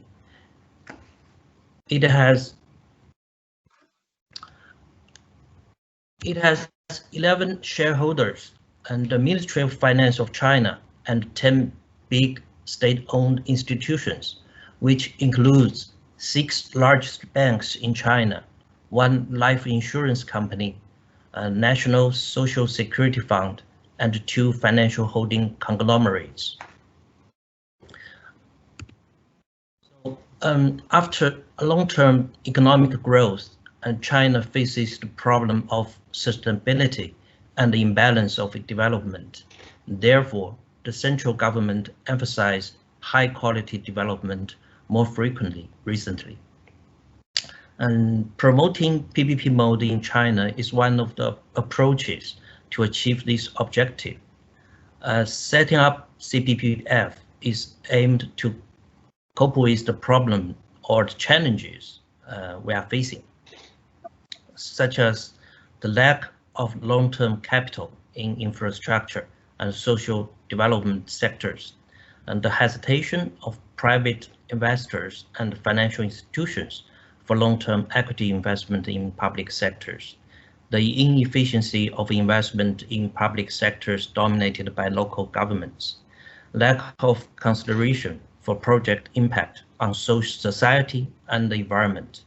Some regions or sectors have difficulty in attracting investors, and the boundaries of applying PPP mode is not clear in some sectors, and lack of operational standards for project implementation, and difficulty of keeping the balance of interest for various parties during the project execution.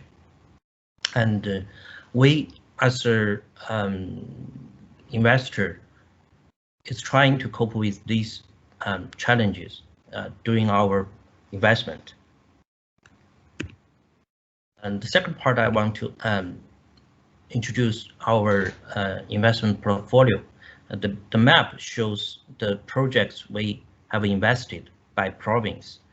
By the end of May 2021, our company has allocated funds to 108 projects covering 28 provinces of China, and the value of signed contracts reached over 70 billion RMB. The overall investment of these projects reached over 1,000 billion RMB. And this is the number of projects we invested by province. As you can see, the provinces with the most projects are in the middle and the east of China. If we see by sectors, most of the projects are in the municipal works, transportation, ecology and environment protection, and urban development. These are the 4 sectors that we invested most. And the other sectors includes affordable housing, tourism, culture, education, government infrastructure, water resources, sports, agriculture, and other.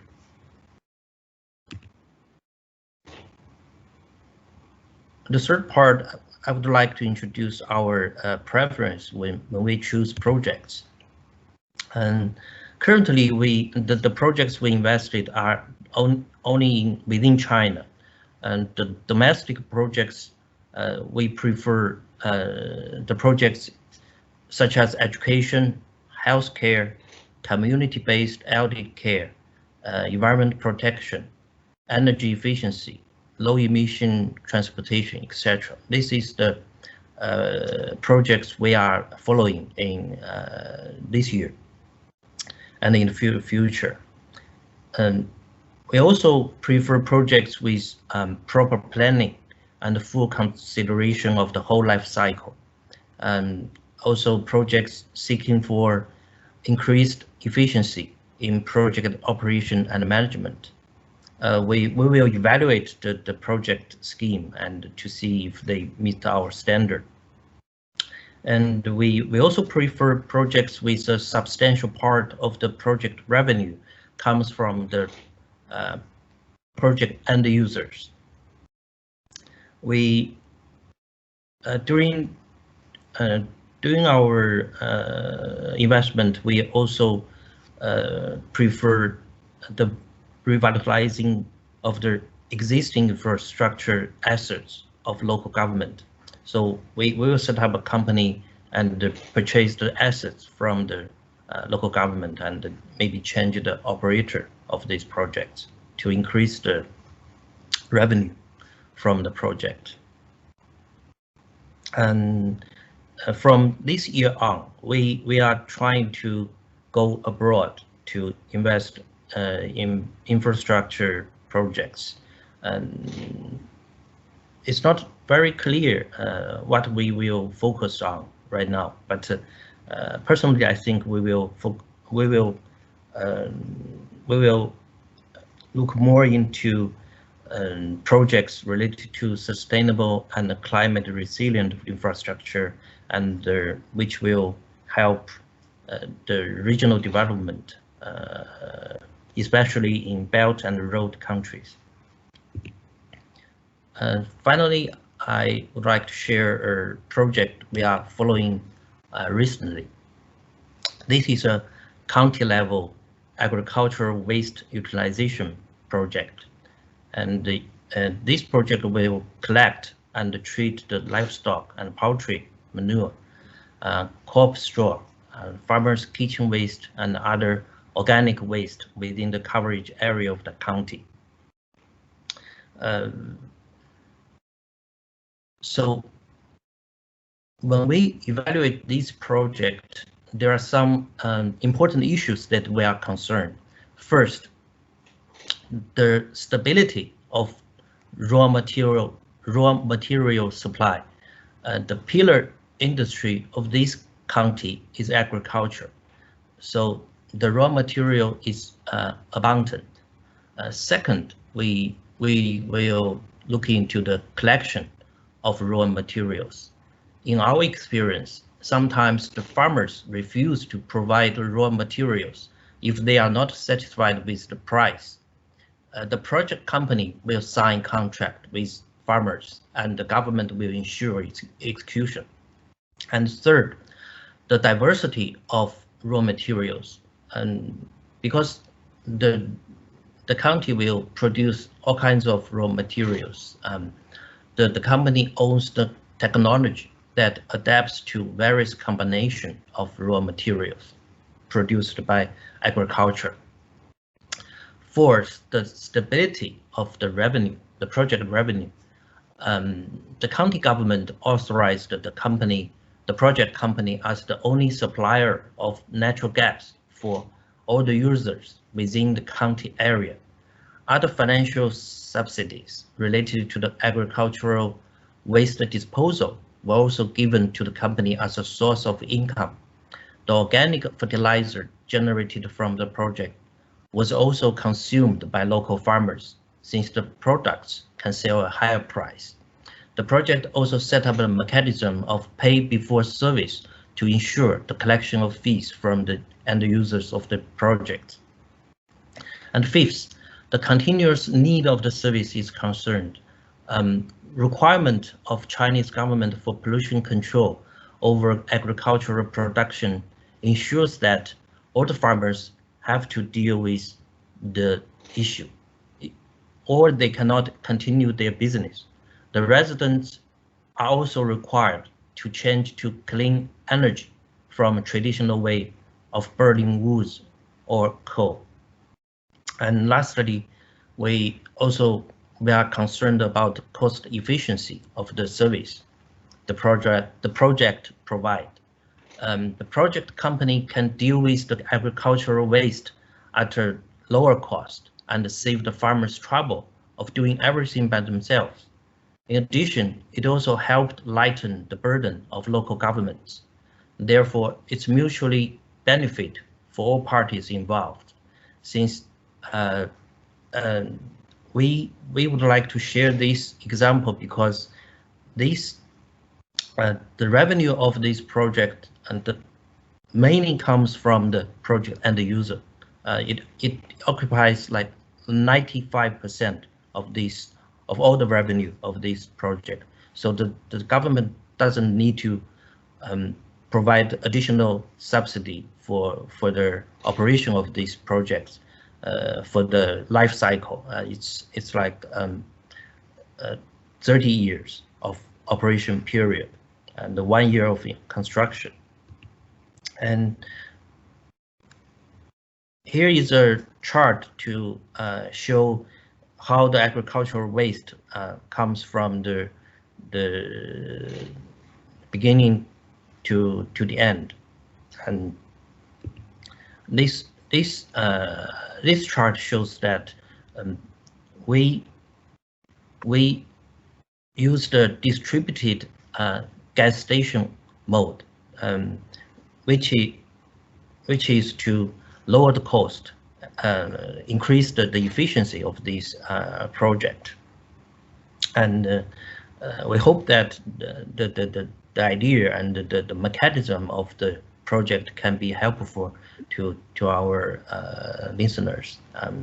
Since time is limited, I will stop here. And here is the contact information of our company and my email. And thank you for your listening. Thank you. Okay, thank you, Mr. Zhou, for your wonderful presentation. You tell us that setting up a governmental PPP fund can overcome many obstacles and promote PPP development. I believe the establishment of China PPP Fund and the practices taken by China PPP Fund are valuable references to other countries. Now, I would like to invite Ms. Yushi Wang from China PPP Center. China developed PPP market rapidly during the past years, where PPP contributes tremendous financing, innovative technologies, and management skills to infrastructure development in China. China PPP Center plays an important role. How does China PPP Center promote and guide PPP development in China? Now, let's give the floor to Ms. Wang. You can sit here.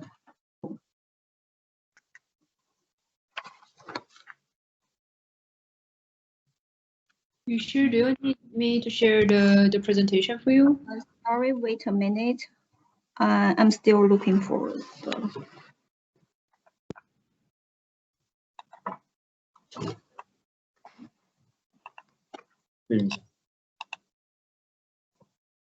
Benny, can you see my screen? No, it's black. Maybe I can share for you. Okay, thank you. Okay.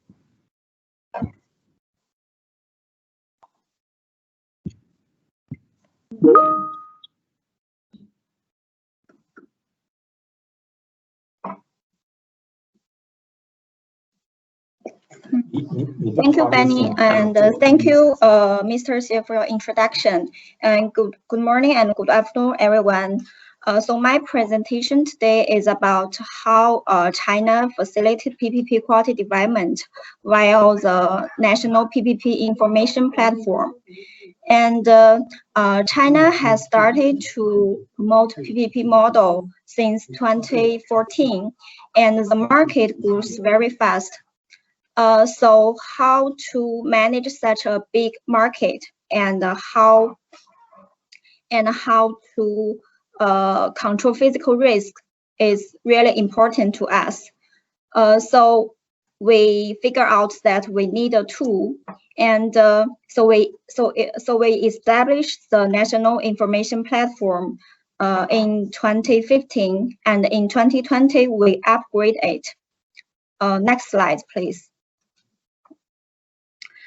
So we can see the structure of the platform. It helps us reach out and manage each PPP project. We can see that the platform has two interests. One is an internal management system that allows government department to input information and manage projects. And the other is the external information disclosure platform that is open to all users.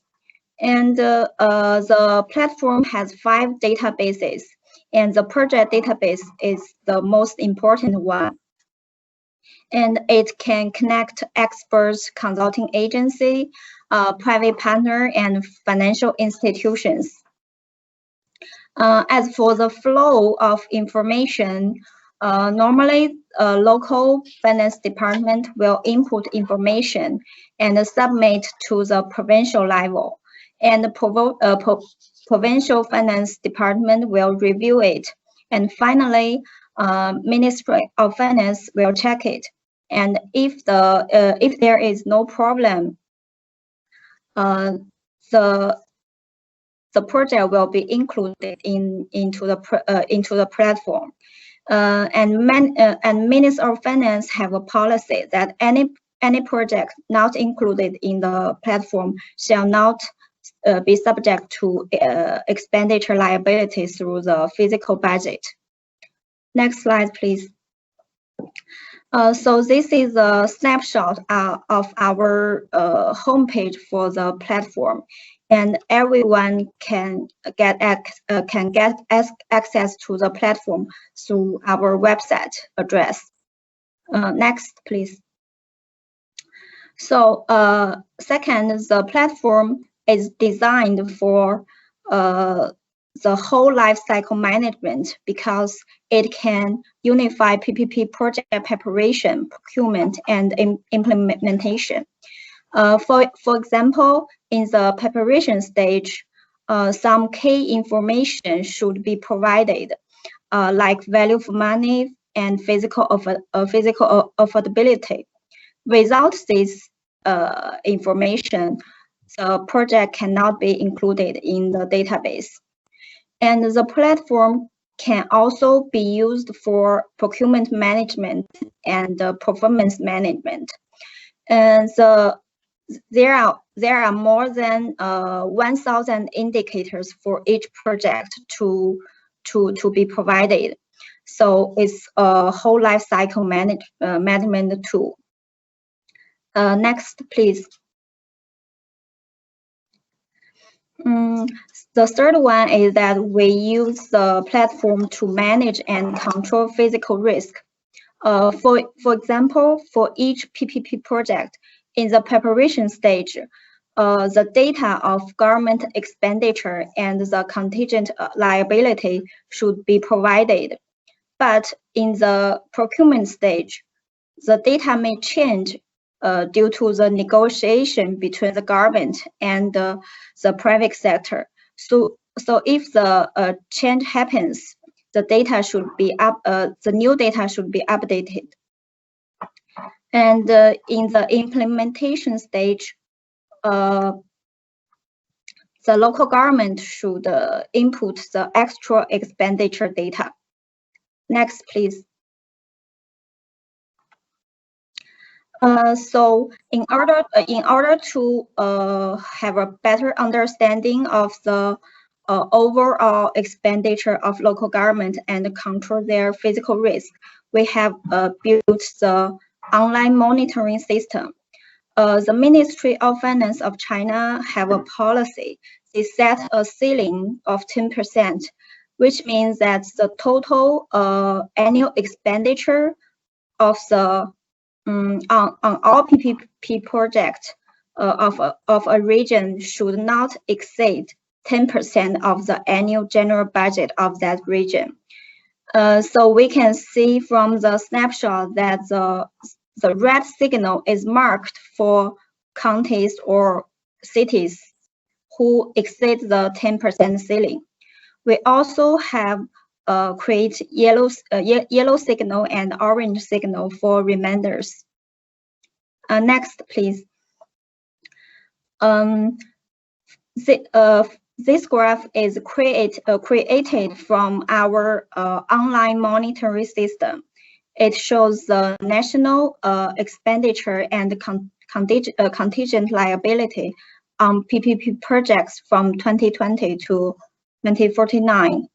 And in fact, each city or county can get a similar graph from the online monitor system to show their own situation, so that they can better understand their situation and control their physical risk.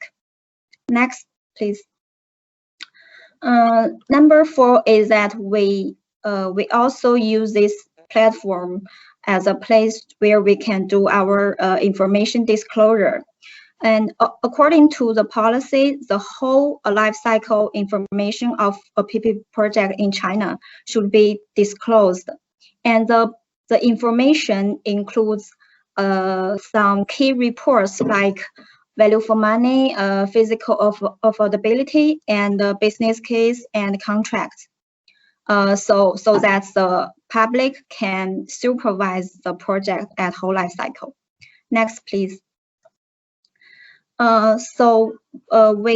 We think that the information platform is really an efficient and useful tool for us to manage such a big market in China.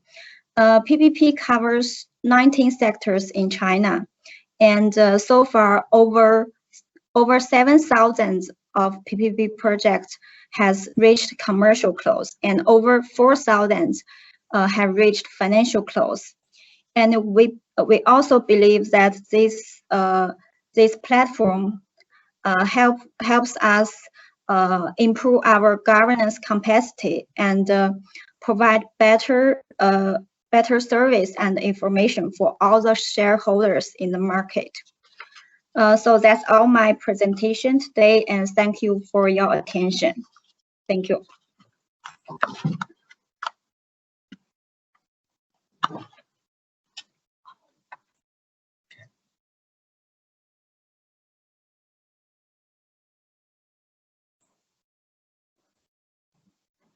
Okay, thank you, Ms. Wong, for your thoughtful views and information sharing. Indeed, a national PPP platform is quite useful to reach out and track each PPP projects nationwide and to control fiscal risk all over the country. Meanwhile, it can standardize project preparation, procurement, and implementation, and facilitate transaction matchmaking and transparency. Next, I would like to give the floor to Mr. Eric Zhang from Shanghai US Environment to share case studies of Eco-Industrial Park PPP project. Mr. Zhang will introduce how to use PPP model to transform waste to energy. This is climate-friendly action. Let's see how PPP serves for climate change and provides clean energy. Mr. Zhang, you have the floor, please. Thank you very much. And good morning and good afternoon, ladies and gentlemen. And thank you very much for giving me the opportunity to share some of our experience and insights into the waste to energy industry, how we utilize the PPP models to develop our business. And I'm very glad to see that some of our colleagues just now from the China PPP Fund also raised the case from the waste treatment facilities. I think that is quite a hot topic right now. I think I have some problems for sharing the presentation. Can you also share the presentation from your side, because I cannot? Sure. Yeah.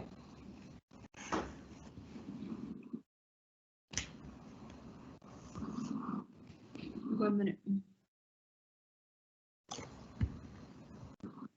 And my introduction will be including 5 major parts: the development of the waste to energy, the application of the PPP model in our industry, some case study, and also how we utilizing the waste to energy to boost carbon neutrality, and also some of our practice in the overseas market. Next. And next. First of all, the municipal solid waste treatment has many different methods: composting, incineration, landfills.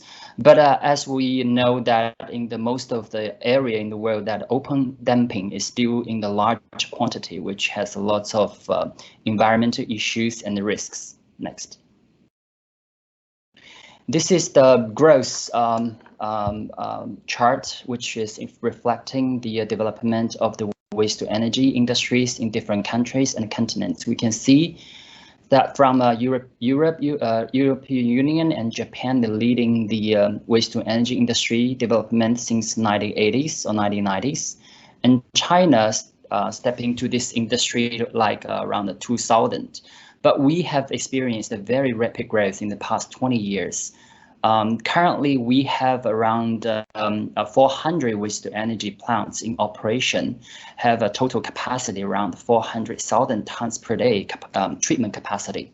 And it's still growing, that we have around another 250 facilities under construction. We expect to see around 1.1 million tons per day capacity treatment by the end of 2025.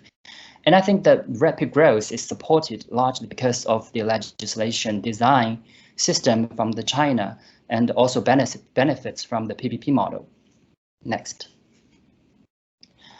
To develop a successful waste to energy facilities, we are encountering some problem which we call NIMBY, which is please not in my backyard. But how to solve these problems? I think there are major 3 factors. One is advanced technology, to introducing the latest technology to minimize the further emissions, and also the strict management monitoring from the government side. And the most, but not the least, the most important part is the involvement in the payback model to make the projects bankable. Next. And the trend is very clear that the dumping site and landfill is declining globally, and waste to energy and recycling is increasing in any corner of the world. Next. But China, we are still in the quite leading position in this industry, but we also see a lot of opportunities is coming up in the Southeast Asia region, in the Latin America region, and also in Africa. Many of the projects are under planning. Next. For the PPP model, how they support the development of the waste to energy. Actually, we currently in China, most of the waste to energy projects are under BOO, BOT, and DBO models, depending on different requirements from the local government. Next. These are some comparisons of the business models in different countries, how they develop waste to energy facilities. And I think China is the only country that is utilizing the PPP model to develop these industries, which is from the investment side, we have our government involvement, not only in the investment side, but also in the initial development of the projects.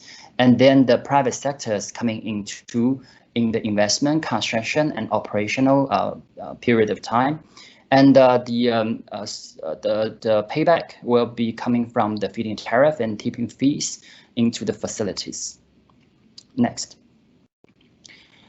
From the legislation, the policy framework, that is quite important, crucial for a successful project. We can see that from the 2010 to 2020, we have carried out lots of policies to supporting waste to energy project development, and also the legislation systems for supporting the PPP models, which Ms. Wang has just mentioned, introduced. Next. From the financial perspectives, as a private sectors, how we looking into those projects? I think the PPP model is not only bringing a security on the payback model, but also make those projects or the whole industry more competitive. The competition between the private sectors also deeply localized supply chain, lower the total capex of each projects. We can see that also from the government side, they like to trend to lower the feed-in tariff in the near future. And the projects will be also rely on the future CCRE scheme. And this is the chart which we can see that from the tipping fee side and from the feed-in tariff side, how they can together supporting financially supporting a waste to energy projects. Next. From the Southeast Asia region, we also see a lot of potential, as we have mentioned, since we have been talking to many different governments in the Southeast Asia region. We see that a lot of potential, especially we can understand that more than 50% or even higher percentage in those countries or less developed areas right now still utilizing the open air dumping, which is polluting not only the running river, but also the underground environment and the sea even. Currently, the waste to energy plants in Southeast Asia, we can see around 10 operational facilities so far, but the potential is very huge. The obstacles we see lies in the legal system, especially the PPP model, which is not sound in those countries, and there is no systematic policy framework and mass planning to support such kind of projects. Next. How we do a project in China. This is one of the concepts which we introduced into the Chinese industry. Beforehand, most of the projects here is a single waste to energy project or plant. But now we introduce the eco-industrial park, which is a kind of circulation park, can treat different kinds of waste, especially to coping with the sorting, which is starting right now in China. Next. So far, we have been investing more than 60 projects across China region, which have the total daily capacity around 90,000 tons, and also with many different other waste treatment facilities. Next. These are some of the major projects we have been investing in China across different regions and provinces. Next. One of the major case studies which we have just finished last year is in Guangxi province in Wuzhou city. It is one of the very successful eco-industrial park, which comprises from a 2,000 ton per day waste to energy facility, also a kitchen waste, sludge, and medical waste treatment facilities, along with the leachate treatment and the sanitary landfill. The total project is investment is 1.15 billion Chinese yuan, and the concession period is 30 years. It started construction on 2018 November and COD July last year. It is a very typical BOT project, and right now is a demonstrate project of the PPP projects, not in NDRC, but also from the Ministry of Finance. Next. Here we can see the structure, how we structuring this the project company. It is the SPV, which is invested by both SUS and also the government authorized agency. And the whole process is regulated and monitored by the local and central government and also the public. The SPV itself is running, building and operating the whole project. Next. Besides the treating the waste, it's also a environmental protection education center, and has an open park for public visiting and some of the interactive activities. From the saving the resource, we also have some figures. It's the single park has saving natural resource equivalent to around the 65,000 tons standard coal per year, and also the reduction on the carbon CO2 emission from around 130,000 tons per year. Next. We also have some other cases that I will skip. This is one of our facility in Qingdao City in Shandong Province. Next. And next. So for the, I think for the PPP model, which bring us the risk sharing scheme to better the planning for a waste to energy facility. And the key is to make those projects bankable, because from the private side, we don't need to take more risk on the development, on the policy, legal, and on the land. But on the same side, the public, I mean, the government side, they don't need to take too much risk on the financial and the technology side. Next. These are some of our international expansion. We have set up a joint development investment forum in France. Next. And we also are working closely with different entities, including ADB. They're also supporting some of our projects in China for the eco-industrial park. Next. And currently we are looking into introducing not only technology, operational experience, but also capitals to more developing or developed countries. Thank you for your attention. Okay, thank you very much, Mr. Zhang, for your informative presentation. No doubt, waste treatment is one of big challenges for local governments. You tell us that PPP can be a useful instrument to change waste into a useful resource, to change waste treatment plant into a clean, modern, and environmental friendly factory. I believe your presentation inspires the audience.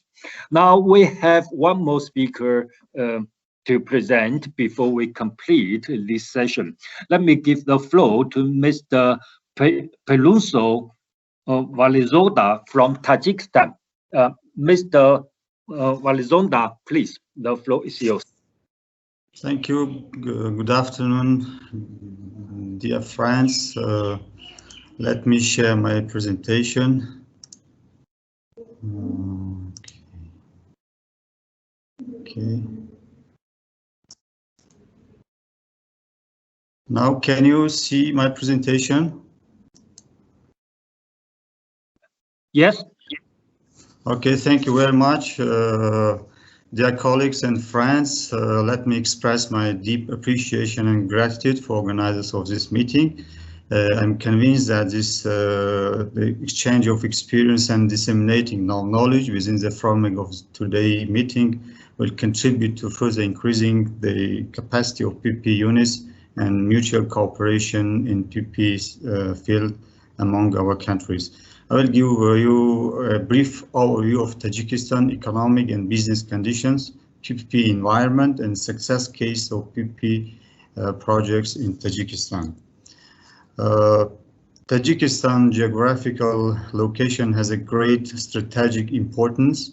Being in the heart of Central Asia, Tajikistan has real opportunities to become a special link between the countries of the region. Any country has its features that attract interest of foreign investors. Tajikistan is politically and economically stable country with modern legislation aimed at development of economy, private sector, improvement of investment climate.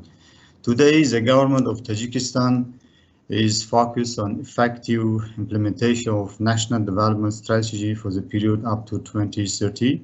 The National Development Strategy defines the following 4 strategic goals as a basis for future economic development, including ensuring energy independence, breaking in the communication deadlock, food security, accelerating industrialization of the country. For achieving these goals, the government of Tajikistan allocate a substantial amount of budget and also attract foreign investment, including using the PPP scheme. So today, Tajikistan successfully continues implementation of institutional, economic, and social reforms, gradually expanding its network with many countries of the world and international organizations. As a result of effective reforms, the stable annual GDP growth has ensured at 7% for the last 5 years. Despite the negative impact of the COVID-19 pandemic, in 2020, GDP growth was capped at 4.5%, which is higher than the regional average rate of 1%. The total inflow of foreign investment in recent years has amounted about $1 billion annually, while foreign direct investment remains at a constant level. However, it is extremely important for the country to significantly increase the level of foreign direct investment. The main sectors for investment over the past 5 years have been industry and mining, including processing of raw materials. And also there is a noticeable tendency of investment increase in the agriculture sector and tourism. So public-private partnership is a modern instrument for attracting private capital for infrastructure development in Tajikistan. PPP in Tajikistan is a new phenomenon. The first legal act regulating PPP in Tajikistan was the concessional law, which was adopted in 1997, and later it was enacted in new edition in 2011. For further promotion of PPP in Tajikistan, a new PPP law was adopted in 2012. The new act defines legal, economic, and organization foundation of PPP and project implementation procedures. The senior PPP body in Tajikistan is a PPP Council, which is a key decision-making organ in the PPP process. The council is chaired by the senior officials. Through the PPP scheme, so far we have implemented 11 projects in energy, transport, healthcare, education, and water supply sectors, worth of $1.2 billion. 5 projects out of 11 had been implemented within the framework of concession law, including Pamir Energy Project, hydropower plants, Sangtuda 1, Sangtuda 2, and Dushanbe-Chanak Toll Road. After adopting the PPP law, additional 6 projects, infrastructure projects costing of around 300 million Tajik somoni have been implemented by PPP scheme. Now, I would like to share with you some success PPP projects in Tajikistan. One of the most successful project, which was internationally recognized as the best PPP, is Pamir Energy Project. The uniqueness of this project is that its financial structure. The fund for subsidizing poor customers' tariff was attracted from Swiss grant fund and interest rates of the IDA concessional loan. The project managed to serve its debt payment, investors' repayment, and social obligation. The project could solve the problem of electricity shortage, restore delivery of reliable power to consumers in a financially, environmentally, and socially sustainable way in a rural area of Tajikistan. And moreover, this project contributed to supplying electricity to neighboring Afghanistan regions close to the border. Another success project, PP project, is the project Dushanbe-Chanak Toll Road. This road was constructed by public sector, by government, so attracting sovereign debt from China. In 2010, the concessionaire Innovative Road Solution Company, a private company, was granted rights to manage the toll road for 30 years. The private company became responsible to maintain the road and collect tolls from the vehicles. The collected money is spent for debt service and keeping the road in good condition. The project enables improvement of road quality and keep connectivity of transport communication between north and south part of Tajikistan.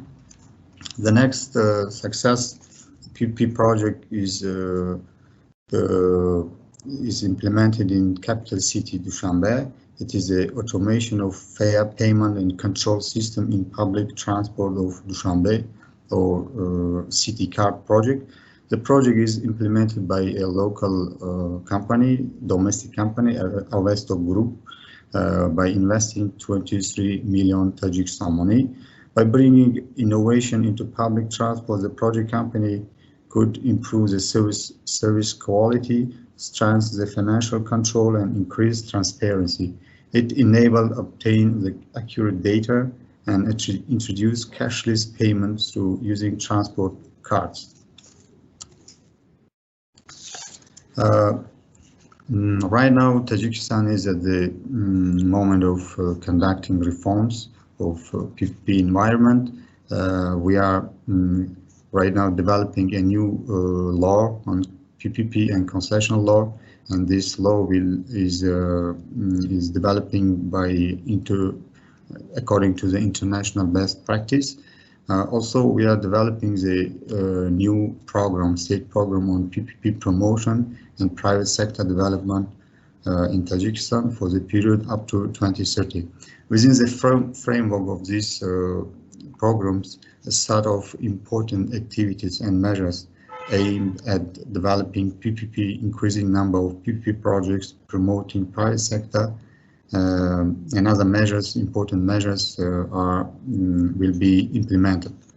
By implementing planned reforms, Tajikistan gradually improves its position in international ratings, particularly in World Bank Doing Business report, in Global Competitiveness Index, and Infrascope Index. So Tajikistan is creating a favorable investment environment for attracting investment, private sector, finance. According to the legislation is in line with international standards. Tajikistan, as a member of World Trade Organization, has diversified its economy and developed a lot of legal acts, and moreover, there is a number of international instruments for protecting the rights of investment signed by the government of Tajikistan. There are 39 bilateral investment protection treaties, 7 multilateral agreements, and 35 agreements on avoidance of double taxation. Currently, the country legislation provides more than 100 tax and customs incentives, including exemption from income tax for up to 5 years, depending on amount of investment. Based on the above mentioned legislation and opportunities, we analyzed and identified such priority areas of cooperation in PPP field, which could be interesting for private sector, including transport, energy, water supply, and social sectors. Our countries have great potential for development of mutually beneficial cooperation, and I'm sure that this meeting will give a significant drive to expansion and development of our cooperation. Taking this opportunity, at the end of my speech, I invite you to constructive and mutual beneficial cooperation and welcome you to Tajikistan. Thank you for your attention. Thank you very much, Mr. Walizodar, for your holistic presentation to introduce the PPP development in Tajikistan. I'm happy to know that Tajikistan has good PPP enabling environment and the PPP project practices. And I believe Tajikistan will have more PPP projects to attract more international investors. Before moving to Q&A time, I would like to thank every speaker for their excellent presentation. Now let's move the Q&A time. I noticed that there are some questions from the audience. One from from Mr. Golub Kojagitov about the PPP platform. He asked,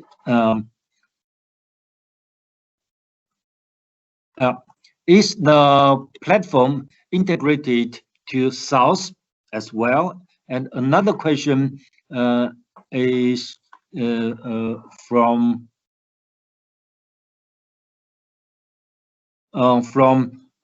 Che Irena. How and why do you use blockchain technologies for PPP process? So I would like to ask my colleague Ms. Wang to answer the two questions. Yeah, another question about PPP platform is, how is PPP platform connected to the national public investment program? And I also noticed another question about the land land use. So Mr. Zhang from Shanghai SUS, I would like to give this question to you. This audience since from Uzbekistan, he asks how effective allocation of land plots to state organizations with the right of permanent use in the implementation of PPP projects aimed at achieving socially useful goals. So first, I invite Ms. Wang to answer the two questions about the platform. Thank you, Mr. Xie, and thanks for the questions. And for the first question about the source system, actually, we have no relationship with the source system, and our platform is only a domestic PPP platform in China. In fact, we had communication with the team of source, and we learned that source is more like a platform that can help develop projects, because many answers need to be many questions need to be answered before the project procurement. So China's platform focus more on the whole life cycle management by the public sector. And for the question about the blockchain, because I'm not a technical guy, so my understanding is that we adopt blockchain mainly for information accuracy, because we found that local government departments need to revise or change some information sometimes. So we use blockchain is that we want to record what information has been changed and who has changed it. So for the third question about the about the relationship with the public investment program, in fact, it is a separate platform and it has no relationship with the public investment projects. Our platform only focus on the PPP projects. That's all my answer. Thank you. Okay, thank you, Ms. Wang. And now I would like to give the floor to Mr. Zhang. Okay, regarding the land, I think in China, especially in China, I think it's very efficient to allocate or secure the land from the support of the government. We see or we encounter a lot of difficulties in many of the other countries when we starting to implementing some of the projects. The land is always most difficult part to remove some of the residents or factories. And especially this is a waste treatment facilities, which, as I mentioned, it's lots of NIMBY phenomenon that we have to be avoid. So I think there are several aspects. The very first thing is the mass planning. It's very crucial. Here we have in China, when we do the project, first of all, when you want to allocate a location for any of the PPP projects, especially the waste treatment facilities, we need to check up with the government on the long-term master plan of the facilities. And that is also why we encourage or bring the concept of eco-industry park, because it can be saving a lot of land to put different facilities in a particular area. And the second thing is the involvement of the SPV, because when we are utilizing the PPP model, which means the public side, the government side will be involving the SPV, which will also helping to coordinating with the local communities. The last but not the least is how we can secure the process of the development of such projects transparent and get involving of the local residents and the local communities together to inviting the representatives or opinion leaders to be involving in the whole process of the development. That was also very helpful for during the implementation period of the projects. Thank you. Okay, thank you, Mr. Zhang. Since the time is quite limited, although I noticed there are some questions in the chat box, my colleagues will answer you in the chat box. Anyway, I had to close this session, and I would like to thank all the speakers in the session. And now I would like to hand over the floor to Mr. David Bloomgarden from ADB, yeah, for the session 3. Thank you. Thank you very much for the introduction. I'm very pleased to be here, and I want to welcome all our distinguished guests and attendees from around the Asian Pacific region. The panel today will discuss improving the capacity to manage the fiscal risk of PPPs with the overall goal to improve quality and sustainability of PPP investments. We're going to focus on the experience of Armenia, Kyrgyz Republic, and Cambodia.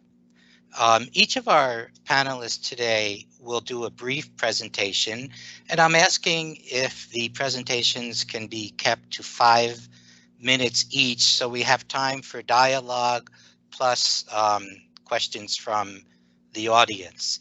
So without further ado, because I know we're running a little bit late in time, I'd like to introduce our first panel member for our presentation, Mr. Avag Avanyasan, the Deputy Minister of Economy of Armenia.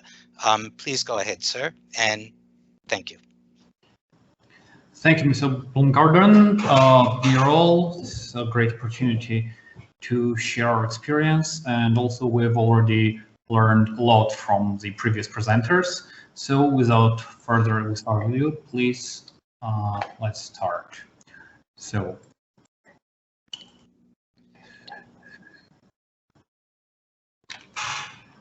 let's start with the statement of the problem. In 2019, early 2019, we have requested the International Monetary Fund to perform a public investment management assessment mission in Republic of Armenia. And the mission has found a number of deficiencies which have driven reforms in the public investment management and PPP spheres of investment management. So basically what we had a problem with national and sectoral planning, and not in a sense of we didn't have the sector plans, but that the actual PPP projects and the public investment projects, which were done through traditional procurement, were not quite in line with the regional strategies and country strategies. So next, project appraisal, budgeting, and project selection. To resolve these issues, we have adopted new PPP law and a decree on public investment management system, which are in tandem creating a unified approach to making sure that investments that happen in Armenia drive economic growth in a transparent and sustainable manner. So the legislation that is governing the public investment management and specifically PPP in Armenia is PPP law, PPP decree, public investment management decree, and decree on operation of a project selection committee. The PPP law right now is undergoing the second phase of reform. The initial phase was regarding the generation of a PPP project in a way that accounts for all of the fiscal risks by requiring for us to have a contingent liability ceiling, by requiring us to have a risk assessment and risk distribution matrix, by requiring us to prove the value for money and for the project to have a high economic internal rate of return. The second iteration of a PPP reform right now is private partner selection procedures, which previously were managed by the procurement legislation in Armenia. However, it is shown that it is geared towards traditional procurement a bit too much and works perfectly for the traditional procurement. However, to control for PPP risks and to be able to select good PPP projects, we need a separate procurement system for them. Finally, what we're doing is trying to manage unsolicited proposals. Within the past 2 years, we have been receiving a lot of them. However, we need a special regulation. And here, the core problem, let's say, with unsolicited proposals is that it's quite hard to understand the actual value and the actual feasibility of the projects. We're managing this by requiring for the project to be financially sustainable with no direct or indirect financial support from the government. So basically, if there is a business case and if the private sector was indeed able to identify a project, it needs to be financially viable. Otherwise, we are playing, let's say, a game where we don't really see the cards of our, let's say, partners. And this intransparency creates a weakness in the whole PIM system. By revealing the cards, by revealing the financial viability of the projects, we're able to further better negotiate with the private partners. In the PIM decree, we have the concept note, which is basically outlines a unified system of generating a project, a prioritization criteria, as well as a PPP test, whereas we first develop a project as a traditional procurement and then do a test which basically shows us whether there is a possibility to gain additional economic benefits through doing it as a PPP. Right now, PPP test is in the piloting stage, and when the PIM system is fully rolled out and tested in the coming years, we'll be able to finalize this part of the system. So basically, the system works as a project idea is generated in the ministries. Project pre-appraisal and PPP test happens at step 2. At step 3, pre-appraisal discussion happens with a stakeholder, and the second PPP test takes place. The primary selection, final appraisal, and project approval is done by a system which we will address shortly.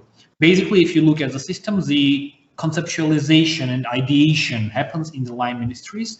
Ministry of Economy plays the role of independent arbiter and appraisal, let's say, system. Then it goes to the challenge. So basically, whatever Ministry of Economy assesses or appraises needs to be challenged by the line ministry. Without this, the trust between the institutions and the quality of the project will suffer. Finally, a decision-making body, which is led by the Prime Minister of Republic of Armenia, decides whether the project has been developed sufficiently or not. If it is developed sufficiently, it goes into the project pipeline and project database. If not, it is allocated additional resources to basically develop the project further. Finally, when the database is generated, and is generated like so, we have, let's say, project pipeline. With each year, with each budgetary iteration, a number of projects are selected from the pipeline and put into the budget. If the project is not selected, it goes back into the pipeline and either is being reevaluated or remains until the next budgetary cycle. The selection of the project, the prioritization, is based on the 4 qualitative criteria and 1 quantitative criteria. The qualitative criteria are, as such, human capital, compliance with the sectoral strategy, criticality, and risk. Human capital, we're basically saying that you get top points, 3 points if you're creating human capital. And basically that means that if the project is improving lives of citizens from 0 to 18 years old, that is capital, that is human capital creation. 2 points go to improvement, 1 point will go to maintenance. Maintenance means that the ability of people to perform economic actions or just their livelihoods are protected from any dangers, it means maintenance. When we're talking about improvement, it's the ability of people to generate additional economic benefits. So for example, an improvement in roads mostly means an improvement. However, a kindergarten or a primary education institution is a creation project. Strategic alignment can be direct, indirect, and tangential. Well, why we are putting the tangential in it? It's because usually any project can be related to a strategy. Direct alignment means that there is a KPI in the strategy and the project can be directly related to basically achievement of that KPI. Criticality is that critical, essential, and important. By critical, we mean an example is we have two villages, they are not connected by a road, we are building the road, the project is critical because without the project, the provision of public service, meaning transportation service, is impossible. Essential, if there is a road, it's a dirt road or a gravel road, we're making it, we're improving it so that it is, for example, made by cement. This means that there was essential improvement in the quality of the infrastructure and the quality of the service to be provided. However, it is not critical. Important is, well, if you're doing a lighting project or just some markings on the road that could improve the speed or quality of life features. However, it's not very important. The risk dimension is low, medium, and high. High risk projects are usually projects that cost a lot.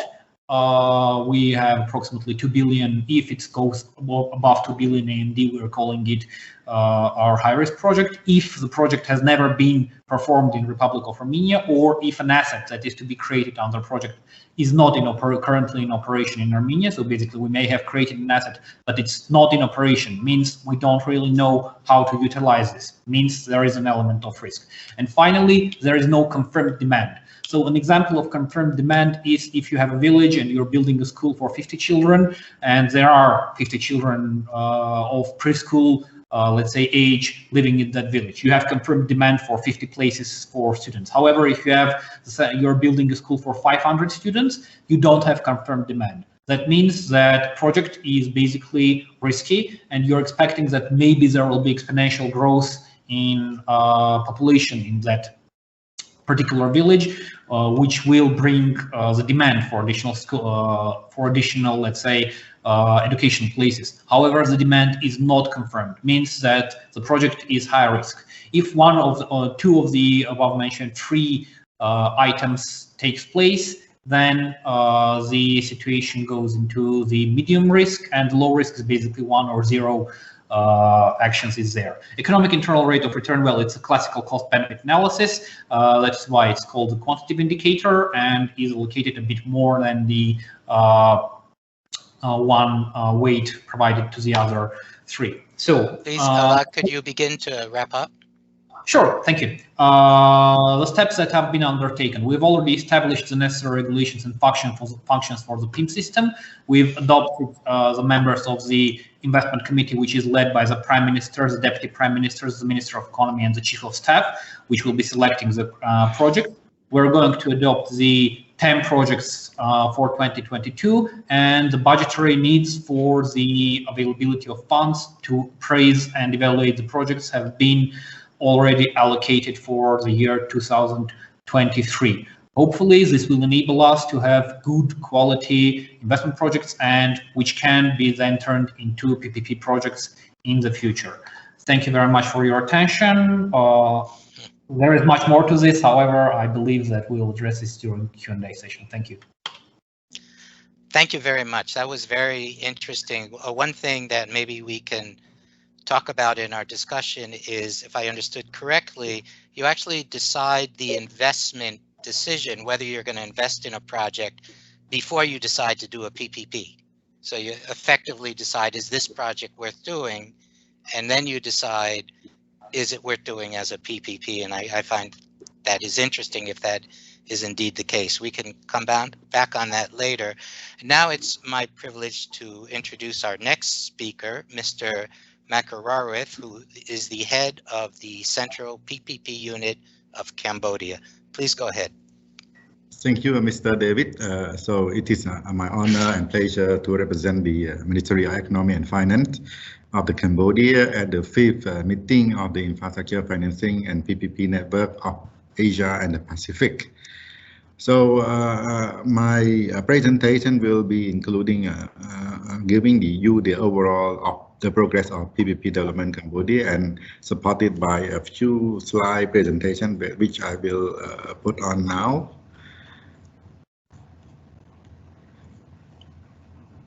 Okay. Can you see it? Yes. Okay, that's good. In the wake of the COVID-19, there has been considerable discussion on the infrastructure-led recovery and the green recovery and sustainable infrastructure development enable a win-win for economy as they stimulate economic growth through increase in productivity, support the climate resilience and the economic resilience. Our government now more than ever will need to strike a difficult balance between the speed of injecting funds into the economy and meeting the sustainability objective, both environmental and social, and balancing the longer-term economic benefit of infrastructure investment with immediate need to spend on the essential like the vaccination and healthcare infrastructure. Infrastructure development can play a direct and critical role in stimulating economy and creating employment, as the sector tend to have a multiplier effect in the economy. The participation of the private sector in the public investment in the infrastructure sector provide government with alternative financing source through PPP that complement the traditional financing sources of national budget allocation and financing from the development partner. The Royal Government of Cambodia has strengthened the public investment project management by various financing sources through the implementation of the strategic measure laid out in the Public Investment Management Reform Strategy 2019 and 2025. One of the measures is to determine the common principle for managing public investment projects from all sources of funding, either from the national budget, from the development partner budget and PPP, at all administrative level, including national, subnational level. In order to attract greater private sector participation in the public investment through PPP, the Ministry of Economy and Finance is leading the promotion and implementation of measures laid out in the PPPC. The MEF is engaged in the preparation of the relevant legal document, including the PPP law and implementing rules to fully implement the PPP as soon as possible.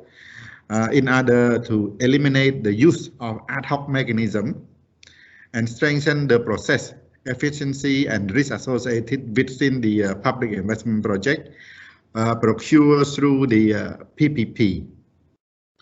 And I will give you the overview of what we are doing, including the preparation of the PPP law and the sub-degree on SOP. The MAS is strengthening the one window mechanism through the central PPP unit, which is the single window that deals with every public investment project proposal to be procured through PPP. And the government also recognized that the risk associated with contingent liability in PPP project is critical risk exposure that could affect the public debt sustainability and add pressure to national budget. And in the worst case scenario, it may affect the financial and macroeconomic stability of the country. In the current context of Cambodia, contingent liability could eventually arise from two sources. The first one, the government payment guarantee of commercial agreement implemented by state-owned enterprises and public investment projects through PPP. And another source is the commitment made for the banking and financial sector. Payment guarantee. So far, the government of Cambodia only provided a payment guarantee for PPP projects. The payment guarantee are provided by the government to backstop the payment commitment of the implementing agency. By providing the payment guarantee, the government assure that the SPV or the lender and the investor that the government will make good on any payment shortfall of the implementing agency. Such payment guarantee cover periodic payment commitment as specified in the PPP contract. The use of payment guarantee for PPP is provided in exceptional circumstances only and subject to obtaining the required approval from the Ministry of Economy and the government. In 2016, the government created a contingency fund preparing for the settlement of payment guarantee when contingency eventually occur by allocating 5% of the national budget from the debt service to the fund. And we also limit the total payment guarantee for new project, so we cap at the maximum of 10% of the national budget revenue. And the cap will be reviewed and updated annually to ensure its consistency with the macroeconomic framework and medium-term public finance. As mentioned earlier, to strengthen the process efficiency and risk associated with the public investment project procured through the PPP and with the support from the ADB, the government has expedited the development of the PPP law. And to date, our PPP law has reached at the final stage of appropriation, and our PPP law include the some of the components suggested by the new register under the model legislative law. So we also include the party that are authorized to enter to the PPP contract in Chapter 2, and what are the competent authority involved in the PPP cycle in Chapter 3, and we also introduced for the first time the PPP cycle, and we also provide the support to the implementing agencies through the financial support mechanism. And we also have a dedicated chapter how to select the private partner. And we also determine what are the key principles to be included in the PPP contract and what are the incentives available to the investor in Chapter 8. And we also have the monitoring, project monitoring in Chapter 9. And then we have a maximum PPP contract period of 30 years. And we also deal with the dispute resolution if there is any dispute between the private party and the public party.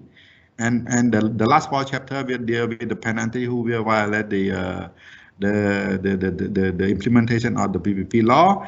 And since we have the law concession is effective, we introduce the transitional provision so that the signed contract are still applicable. Thank you. Could you begin to wrap up now for time reasons? Okay, for the last point, the overarching objective of the PPP in Cambodia is to deliver the needed public infrastructure and services in the country.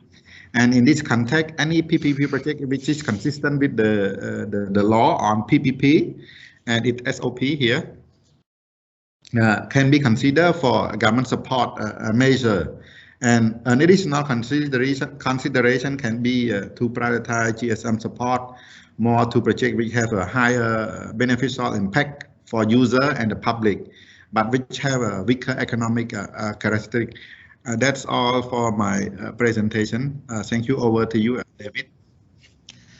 Thank you very much. That was very interesting. I take note of your discussion of the contingent liabilities, which with the new law and the focus on PPPs, I think will be very important in regard to the guarantees you mentioned to ensure that they're sustainable. At this point, we'll go to our next panelist. It's my pleasure to introduce Mr. Nurbek Akulov, who is the head of the International Cooperation Department in the Ministry of Economy and Finance in the Kyrgyz Republic. Please go ahead. Yeah, thank you very much, Mr. Bloom. Garden. And good afternoon, dear colleagues. So, yeah, my name is Nurbek Akjolov. I'm working in the Ministry of Economy and Finance. Let me briefly, I will try also in short time to provide some challenges and problematic issues in PPP in our country. So the cabinet ministers of the Kyrgyz Republic considering significant new investments and improved technical capacity to develop much needed economic and social infrastructure with an increased role for the private sector, including through the PPPs. To implement this reform, we initiated in 2020 the development of PPP framework, reflecting to the basic policies and processes that manage PPPs, and has initiated and developed several PPP projects. So ADB has been supporting the cabinet ministers in the initial stages of the development of the PPP framework in the different budget support programs.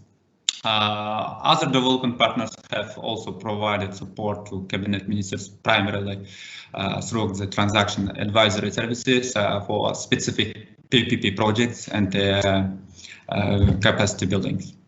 In my presentation, so my presentation actually is oriented on main issues in develop PPP projects.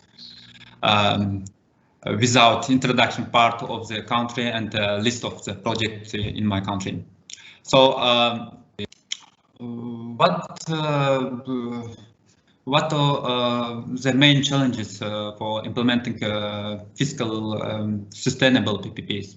The slowed down expansion of the PPP projects portfolio due to the COVID-19 pandemic. The changes of the government structure in our country, the ongoing reforms of the state administration system in accordance with new constitutions, low quality of feasibility studies of PPP projects, in particular in relation of social economic analysis of financial risks, and analysis of value for money. Ineffective processes of project examination by authorized bodies at key stages of the project development, leading to excessive project preparation time. Its main issues is a limited access to project financing, insufficient financial mechanisms and guarantees, including the lack of fiscal management mechanisms to ensure affordable and reasonable support for PPP projects through direct or contingent liabilities. Next slide, please. So the PPP law only requires a review of fiscal risk if there is a direct payment from the state budget, which exposes the budget to contingent fiscal risks. How can the government manage this risk in the absence of the law to govern fiscal risk? So in the first is a guidelines for identifying, evaluating, approving and monitoring budgetary commitments arising from PPP agreements, originally approved in 2015 and updated in 2020 under the also ADB budget support programs. In 2017, the maximum amount of budgetary obligation arising from the PPP project was 0.5% of annual budget expenditure. And third point is instructions for maintaining accounting on off-balance sheet accounts, which keeps records of all obligation under the PPP projects. Next slide, please. How can the Kyrgyz Republic increase the PPP's projects? So government is considering the following. Revisit the PPP law, in order to strengthen the governance mechanisms, allowing for more efficient and effective gateway reviews to manage fiscal risk and optimize value for money by ensuring through project preparation and competitive tension. Continue strengthening the capacity for developing and implementing PPP specifically through the enrollment in the APMG certified PPP professional programs, and redesigned the institutional setting to more effectively coordinate, promote and monitor the development of PPP, also in view of possible changes to the government structure. Increase PPP awareness, including its benefit for delivering value for money in comparison with conventional project delivery, and sensitize stakeholders with particular focus on the government noteworthy accomplishment. And last point is develop and implement financial instruments to facilitate or increase access on non-resource finance in order to also the development of more large-scale PPP. So from my side, it's all information related to the PPP projects. I mean the development of PPP in our country. Thank you very much, colleagues. Thank you very much for your very interesting and also your very concise presentation. And certainly we're going to want to follow up on that. At this point, there are some questions that I would like to pose for the panelists. I'd like to begin in the case of Armenia with the Deputy Minister. It's my understanding that Armenia does not have a fiscal affordability ceiling for implementing PPPs. In the absence of such a ceiling, how do you manage the fiscal risk? Thank you for the question. Right now, there is this only ceiling for contingent liabilities implemented. The problem was that when you're actually don't have the enough statistical information on contingent liabilities happening, setting a cap would not bring any value to controlling the fiscal risks. So what we are trying to do is, with the Ministry of Finance, we are trying to assess each project individually and try to make sure that it falls within our general budgetary framework. The Ministry of Finance has long-term growth projections, and we try to make sure that the risks are inherently minimized. And also our public investment management system makes sure that the project is indeed high priority and needs to be implemented.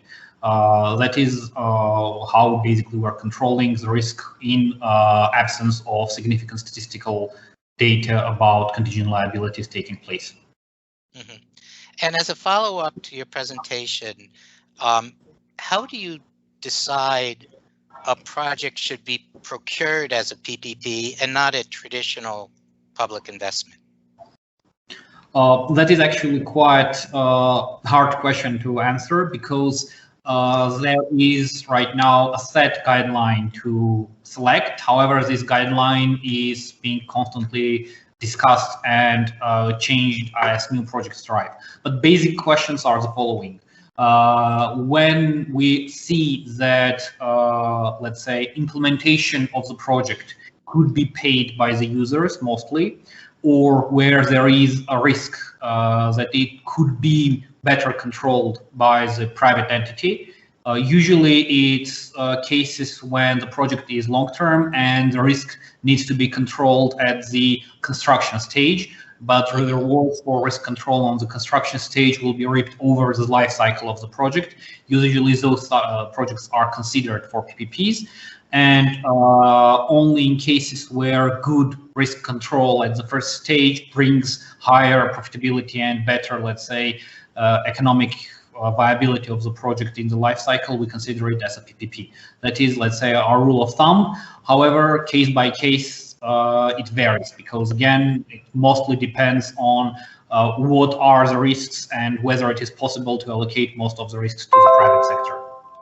So it is really case by case then. I would like to move along for time reasons, if I may, to Mr. Makararath and ask a follow-on question to your presentation. You had talked about government guarantees to help make the PPPs more viable, but they also create contingent liabilities. So what is the demand for guarantees and how are you managing those contingent liabilities? So, international practice suggested that for certain project issuance of the government guarantee have the its bankability, and by increasing the financial feasibility and affordability of the projects. So, as noted earlier, the Royal Government of Cambodia only provide the payment guarantee for the project only in the electricity sector, where we have access that we carry the state-owned enterprise carry incredibly low risk. In addition to that, any guarantee that need to be assessed, approved, and issued for any project will be subject to necessary approval from the Ministry of Economy and Finance and the government, in accordance with the procedure laid out in the public investment, public finance system law. Having said that, going forward, as part of the state support provided to PPP projects, the government may consider other guarantees, such as the performance guarantee and sovereign or political risk guarantee, as stipulated in the law, in the new law, but only available in exceptional circumstances for PPP project only. And the potential need and requirement for guarantee for PPP project shall be identified as early as possible, ideally during the feasibility study stage of the PPP project. Thank you. Over to you, David. Okay, and just a follow-on question. There is a reference to unsolicited proposals. Do you have a procedure for how you manage them, and are they subject to any form of competition?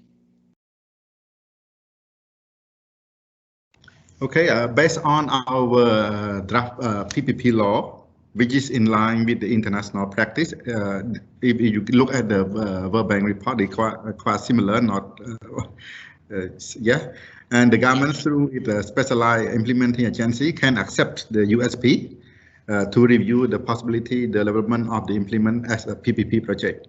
However, this acceptance is conditional upon the following key principle. First, the USP shall introduce new concept, technology, or innovation that may be beneficial to Cambodia. And further development of the USP by the implementing agency need to go through the Ministry of Economy and Finance, which is the one window for the government for PPP projects. And the USP shall be governed by the binding framework agreement, FA, or similar agreement to prescribe the cooperation between the government and the private proponent. So in the FA, there will be a provision that the owner of the USP shall bear the expense and the risk associated with the study and the project development. But the government has the right to take the project for competitive bidding. But the government have to compensate if the original proponent cannot get the contracts. So whatever we agree, we have to put in the FA before the actual feasibility study can carry out. So, and to ensure the integrity and the way forward for development of the USP, the implementing agency together with the Ministry of Economy and Finance will also arrange independent agency to do the due diligence of the study so that we can proceed forwards. Over to you, David. Okay, thank you very much for your response. I would also like to do a follow-up on the presentation from Mr. Aklov with just a couple questions, if I may. The PPP law of 2019 only required a review of fiscal risk. You said if there's a direct payment from the state budget, which exposes the budget to contingent fiscal risk for those indirect liabilities. How can the government manage these risks in the absence of a law to govern this type of fiscal issue?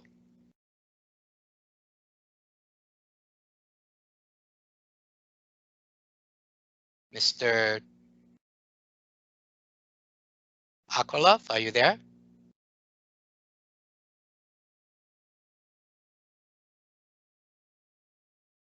Hello? Yeah, I apologize. I apologize. No Can problem. you repeat again your question? Yes, the question was referring. Finally, working in the my job process. I apologize. No problem, no problem. I was referring to your presentation, and I believe you had said that the PPP law of 2019 requires a review of the fiscal risks if there's a direct payment from the state budget, which exposes the budget to contingent fiscal risk, or risks that aren't so direct out of the state budget. So how do you manage these types of risks in the absence of a law or a policy on that? So actually, first of all, I would like to inform you, after the emerging the Minister of Economy and Finance, it was also recently, we also considering the PPP policy, and the Minister of Finance also, we will be considering the fiscal risk of the PPP projects. So in our Minister of Finance is created divisions for the analyzing the fiscal risks, where we considering also the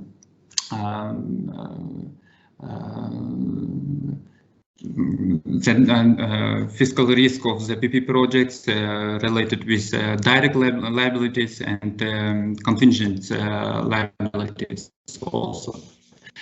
But regarding the second point with contingent liabilities, we in that time we just only prepared some ideas how we will be implement our ideas in the future. But the direct liabilities with known the parent, we will, as I mentioned, we including these points in our laws, which will be also considering in the future. I mean, will be updated with new constitutions, and we will be also included in our internal documents of the Ministry of Economy and Finance. Actually, it's a technical issue, technical questions. I mean, when we considering the direct payments of the PPP projects, and we actually just not just only our department considering this direct payments from the budget. It will also with line departments of the Ministry of Economy and Finance. And we also discussing with public partners regarding how we can to resolve this questions in when we implementing this project.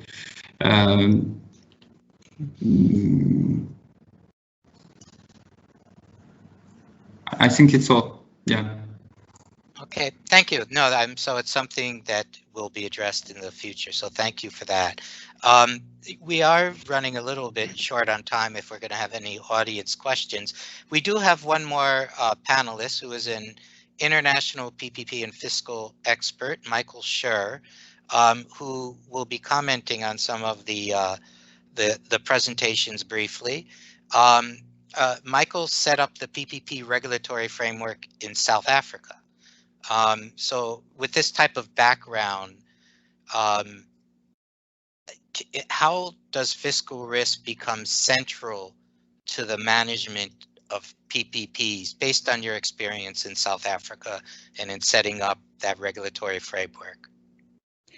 Thanks, David, and it's good afternoon to all of you. It's very encouraging to hear that fiscal frameworks are becoming quite important and people are beginning to think about them quite early on in the development of their PPP program. So I'll talk about two experiences, one in which is quite a negative experience with respect to a failure to understand the fiscal consequences of PPPs, and one in which the opposite occurred. So South Africa really had a negative start to its PPP program in that two prison deals had to be cancelled during procurement. And this created several problems. One was a sovereign risk problem because it became an investment problem in the sense that, you couldn't rely on the government to invest there. And obviously compensation had to be paid to the two bidders who were sent packing, one from the US and one from the UK. So why did this happen? Well, this happened because the program really initially had no involvement of the National Treasury. It was run by the Department of Public Works, and they were very focused on value for money, but they were not at all focused on fiscal issues, and they were not focused on affordability. And so when Treasury eventually got their hands on the project, they realized that if these two prison deals went ahead, we wouldn't be able to build another prison in the country for the next 10 years because all the budget that was supposed to have been allocated to all those prison spaces had been allocated to these two projects. So we cancelled the projects. Then we realized the state governments were doing exactly the same thing. They were using PPPs to circumvent limits on their borrowing powers. So they were using PPPs as a financial instrument rather than a way of investing in good infrastructure projects. So we stopped all that. We put in place some regulations. We set up a PPP unit in the National Treasury, and we completely integrate PPPs with the medium-term fiscal framework. Thank you. Just one more quick question before we turn to the audience questions. After your South African experience, you ran the New South Wales Treasury in Australia. So you've had an experience from both an emerging market and a very developed PPP market. Can you explain how the Australian state government integrates PPPs with their budget process so we get a perspective from a developed PPP program? Yeah, sure. I think the first thing to say is that Australia has a very long history of PPP investment going back many, many years. And across the entire country, there probably has been more than $100 billion worth of investments in rail projects, road, health, education, social housing, prisons, convention centres, sports stadiums, etc. So it really covers the broad range of potential assets. The approach in Australia is what I would call fiscally conservative, but appropriate. And I think the fact that it's an advanced country doesn't mean these same principles and the same approach couldn't or shouldn't be adopted elsewhere. It's simply a matter of good fiscal discipline. Obviously, the pie might be small or large in different jurisdictions, but the fiscally prudent approach in principle should be the same everywhere. So the first thing to note is that in Australia, PPPs are defined in the Act as joint financing arrangements. This means they cannot go ahead without the Minister of Finance's approval. So the Ministry of Finance is involved in all decisions around PPPs. They cannot be decided upon without that approval. And the most important thing is that PPPs in Australia are governed by what we call the budget rule. And the way the budget rule works is we make the investment decision first, and then we make the procurement decision. And the investment decision is simply an assessment of whether this is a good project. Does it have economic merit? We're not talking about how it's going to be financed or delivered. We're not talking about how it's going to be procured. Simply, is it a good project? Does it warrant allocating scarce budgetary resources to the project? If the answer to that question is yes, then the funding is allocated to that agency, and only then do they decide how the project is best procured. And that is a value for money decision. But importantly, the funding decision, the investment decision happens first. And then we start looking at the best way to finance and deliver that project. That might be as a PPP, but it may be in a different procurement mode as well. So the important point here is that because all projects have to go through that process, all projects have to have an investment decision before a procurement decision. There is no difference between PPPs and other projects in terms of the approval process is concerned. They are all integrated with the medium-term budget process. There are no exceptions. And as a consequence, because projects are fully funded, they funded including the potential that a contingent liability may arise from this project. So they fully funded in a complete sense. And so fiscally, from a fiscal perspective, these problems don't create budgetary consequences that wouldn't otherwise happen if they were being procured in a different way. Thank you very much. We're running out of time. I see about 8 minutes left in our allotted hour. So maybe we can turn to the audience for some questions. I see a couple questions. I'm not sure who exactly they are for. One question is, how widely public sector comparator is used in value for money analysis in emerging economies? Does Michael or any of our panelists want to try to answer that? Sure, I'm happy to express a view. I'm sure, David, you would probably have one as well, and other people. I think they are quite widely used, but I think it's fair to say that the public sector comparator is somewhat discredited these days. It's a flawed methodology because, in effect, what it does is it asks you to compare the costs on a risk-adjusted basis between a PPP and a project procured in a different way. And the problem with that is that there's tremendous ability to fudge the numbers in the first place. And secondly, it only focuses on the costs. And value for money, by definition, is about the relationship between costs and benefits.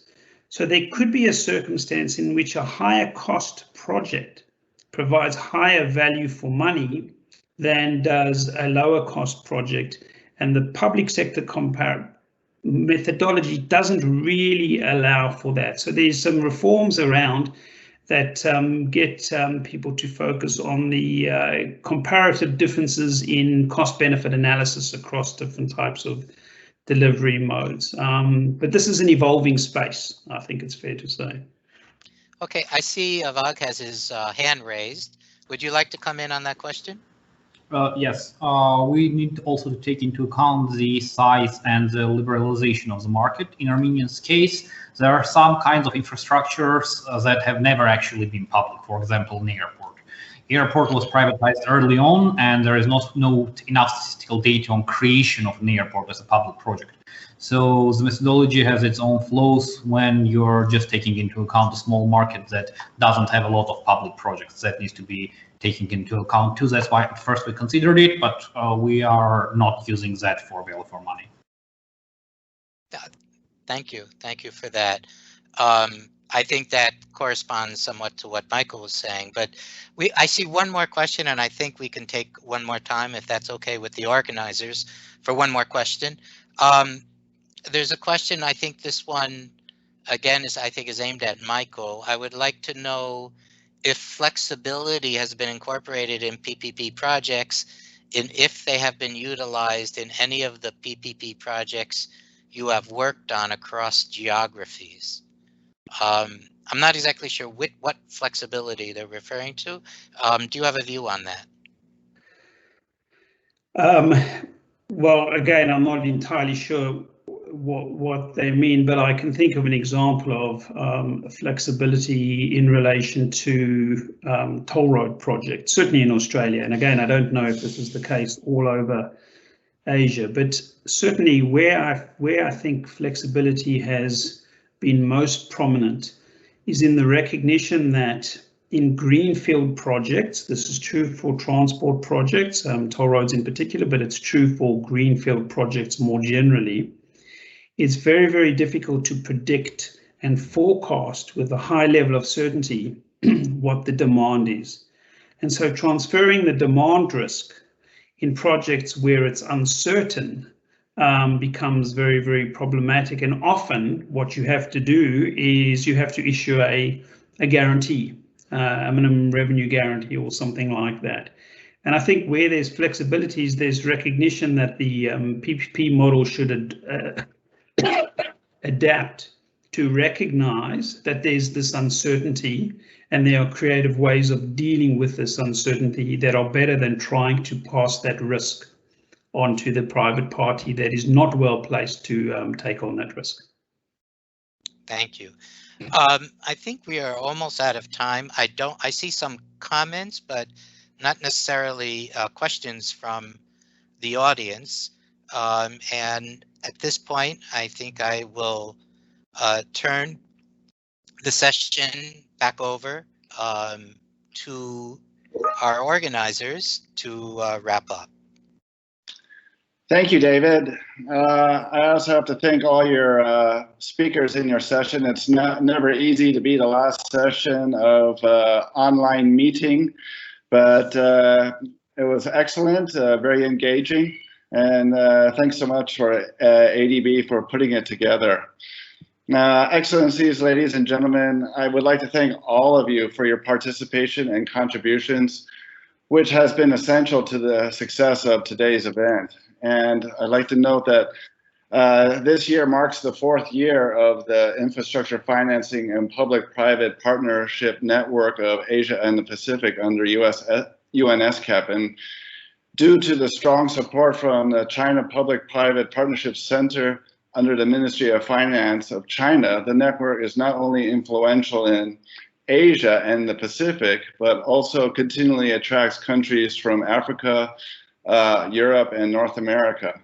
So we're fortunate to work together to accelerate sustainable and climate resilient infrastructure development and drive regional progress towards achieving sustainable development goals, as well as meeting the Paris Agreement. Therefore, on behalf of ESCAP's PPP Network Secretariat, I would like to express our gratitude towards CPPPC for your generosity and strong partnership with the team at ESCAP.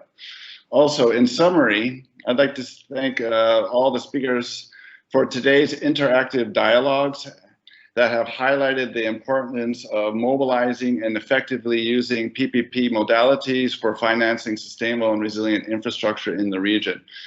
With policies, multilateral organizations, financial sectors, academic institutes, and other relevant stakeholders, we came together today to discuss and share some of the pressing issues on financing for inclusive and sustainable development through PPP during this very challenging time.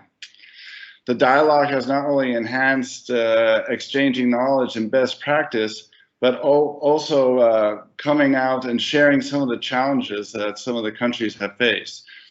But in addition, all this good practices and challenges have ignited discussions on new cooperation at the regional level to facilitate better financial resource mobilization. So once again, many thanks to CPPC and the Asian Development Bank for their excellent support in making this event a great success, and my sincere appreciation to the experts from our network member states and every participant who kindly agreed to share their time and thoughts with us today. And I'd also like to thank all our guests who sat in and listened throughout the day. We had up to 130 people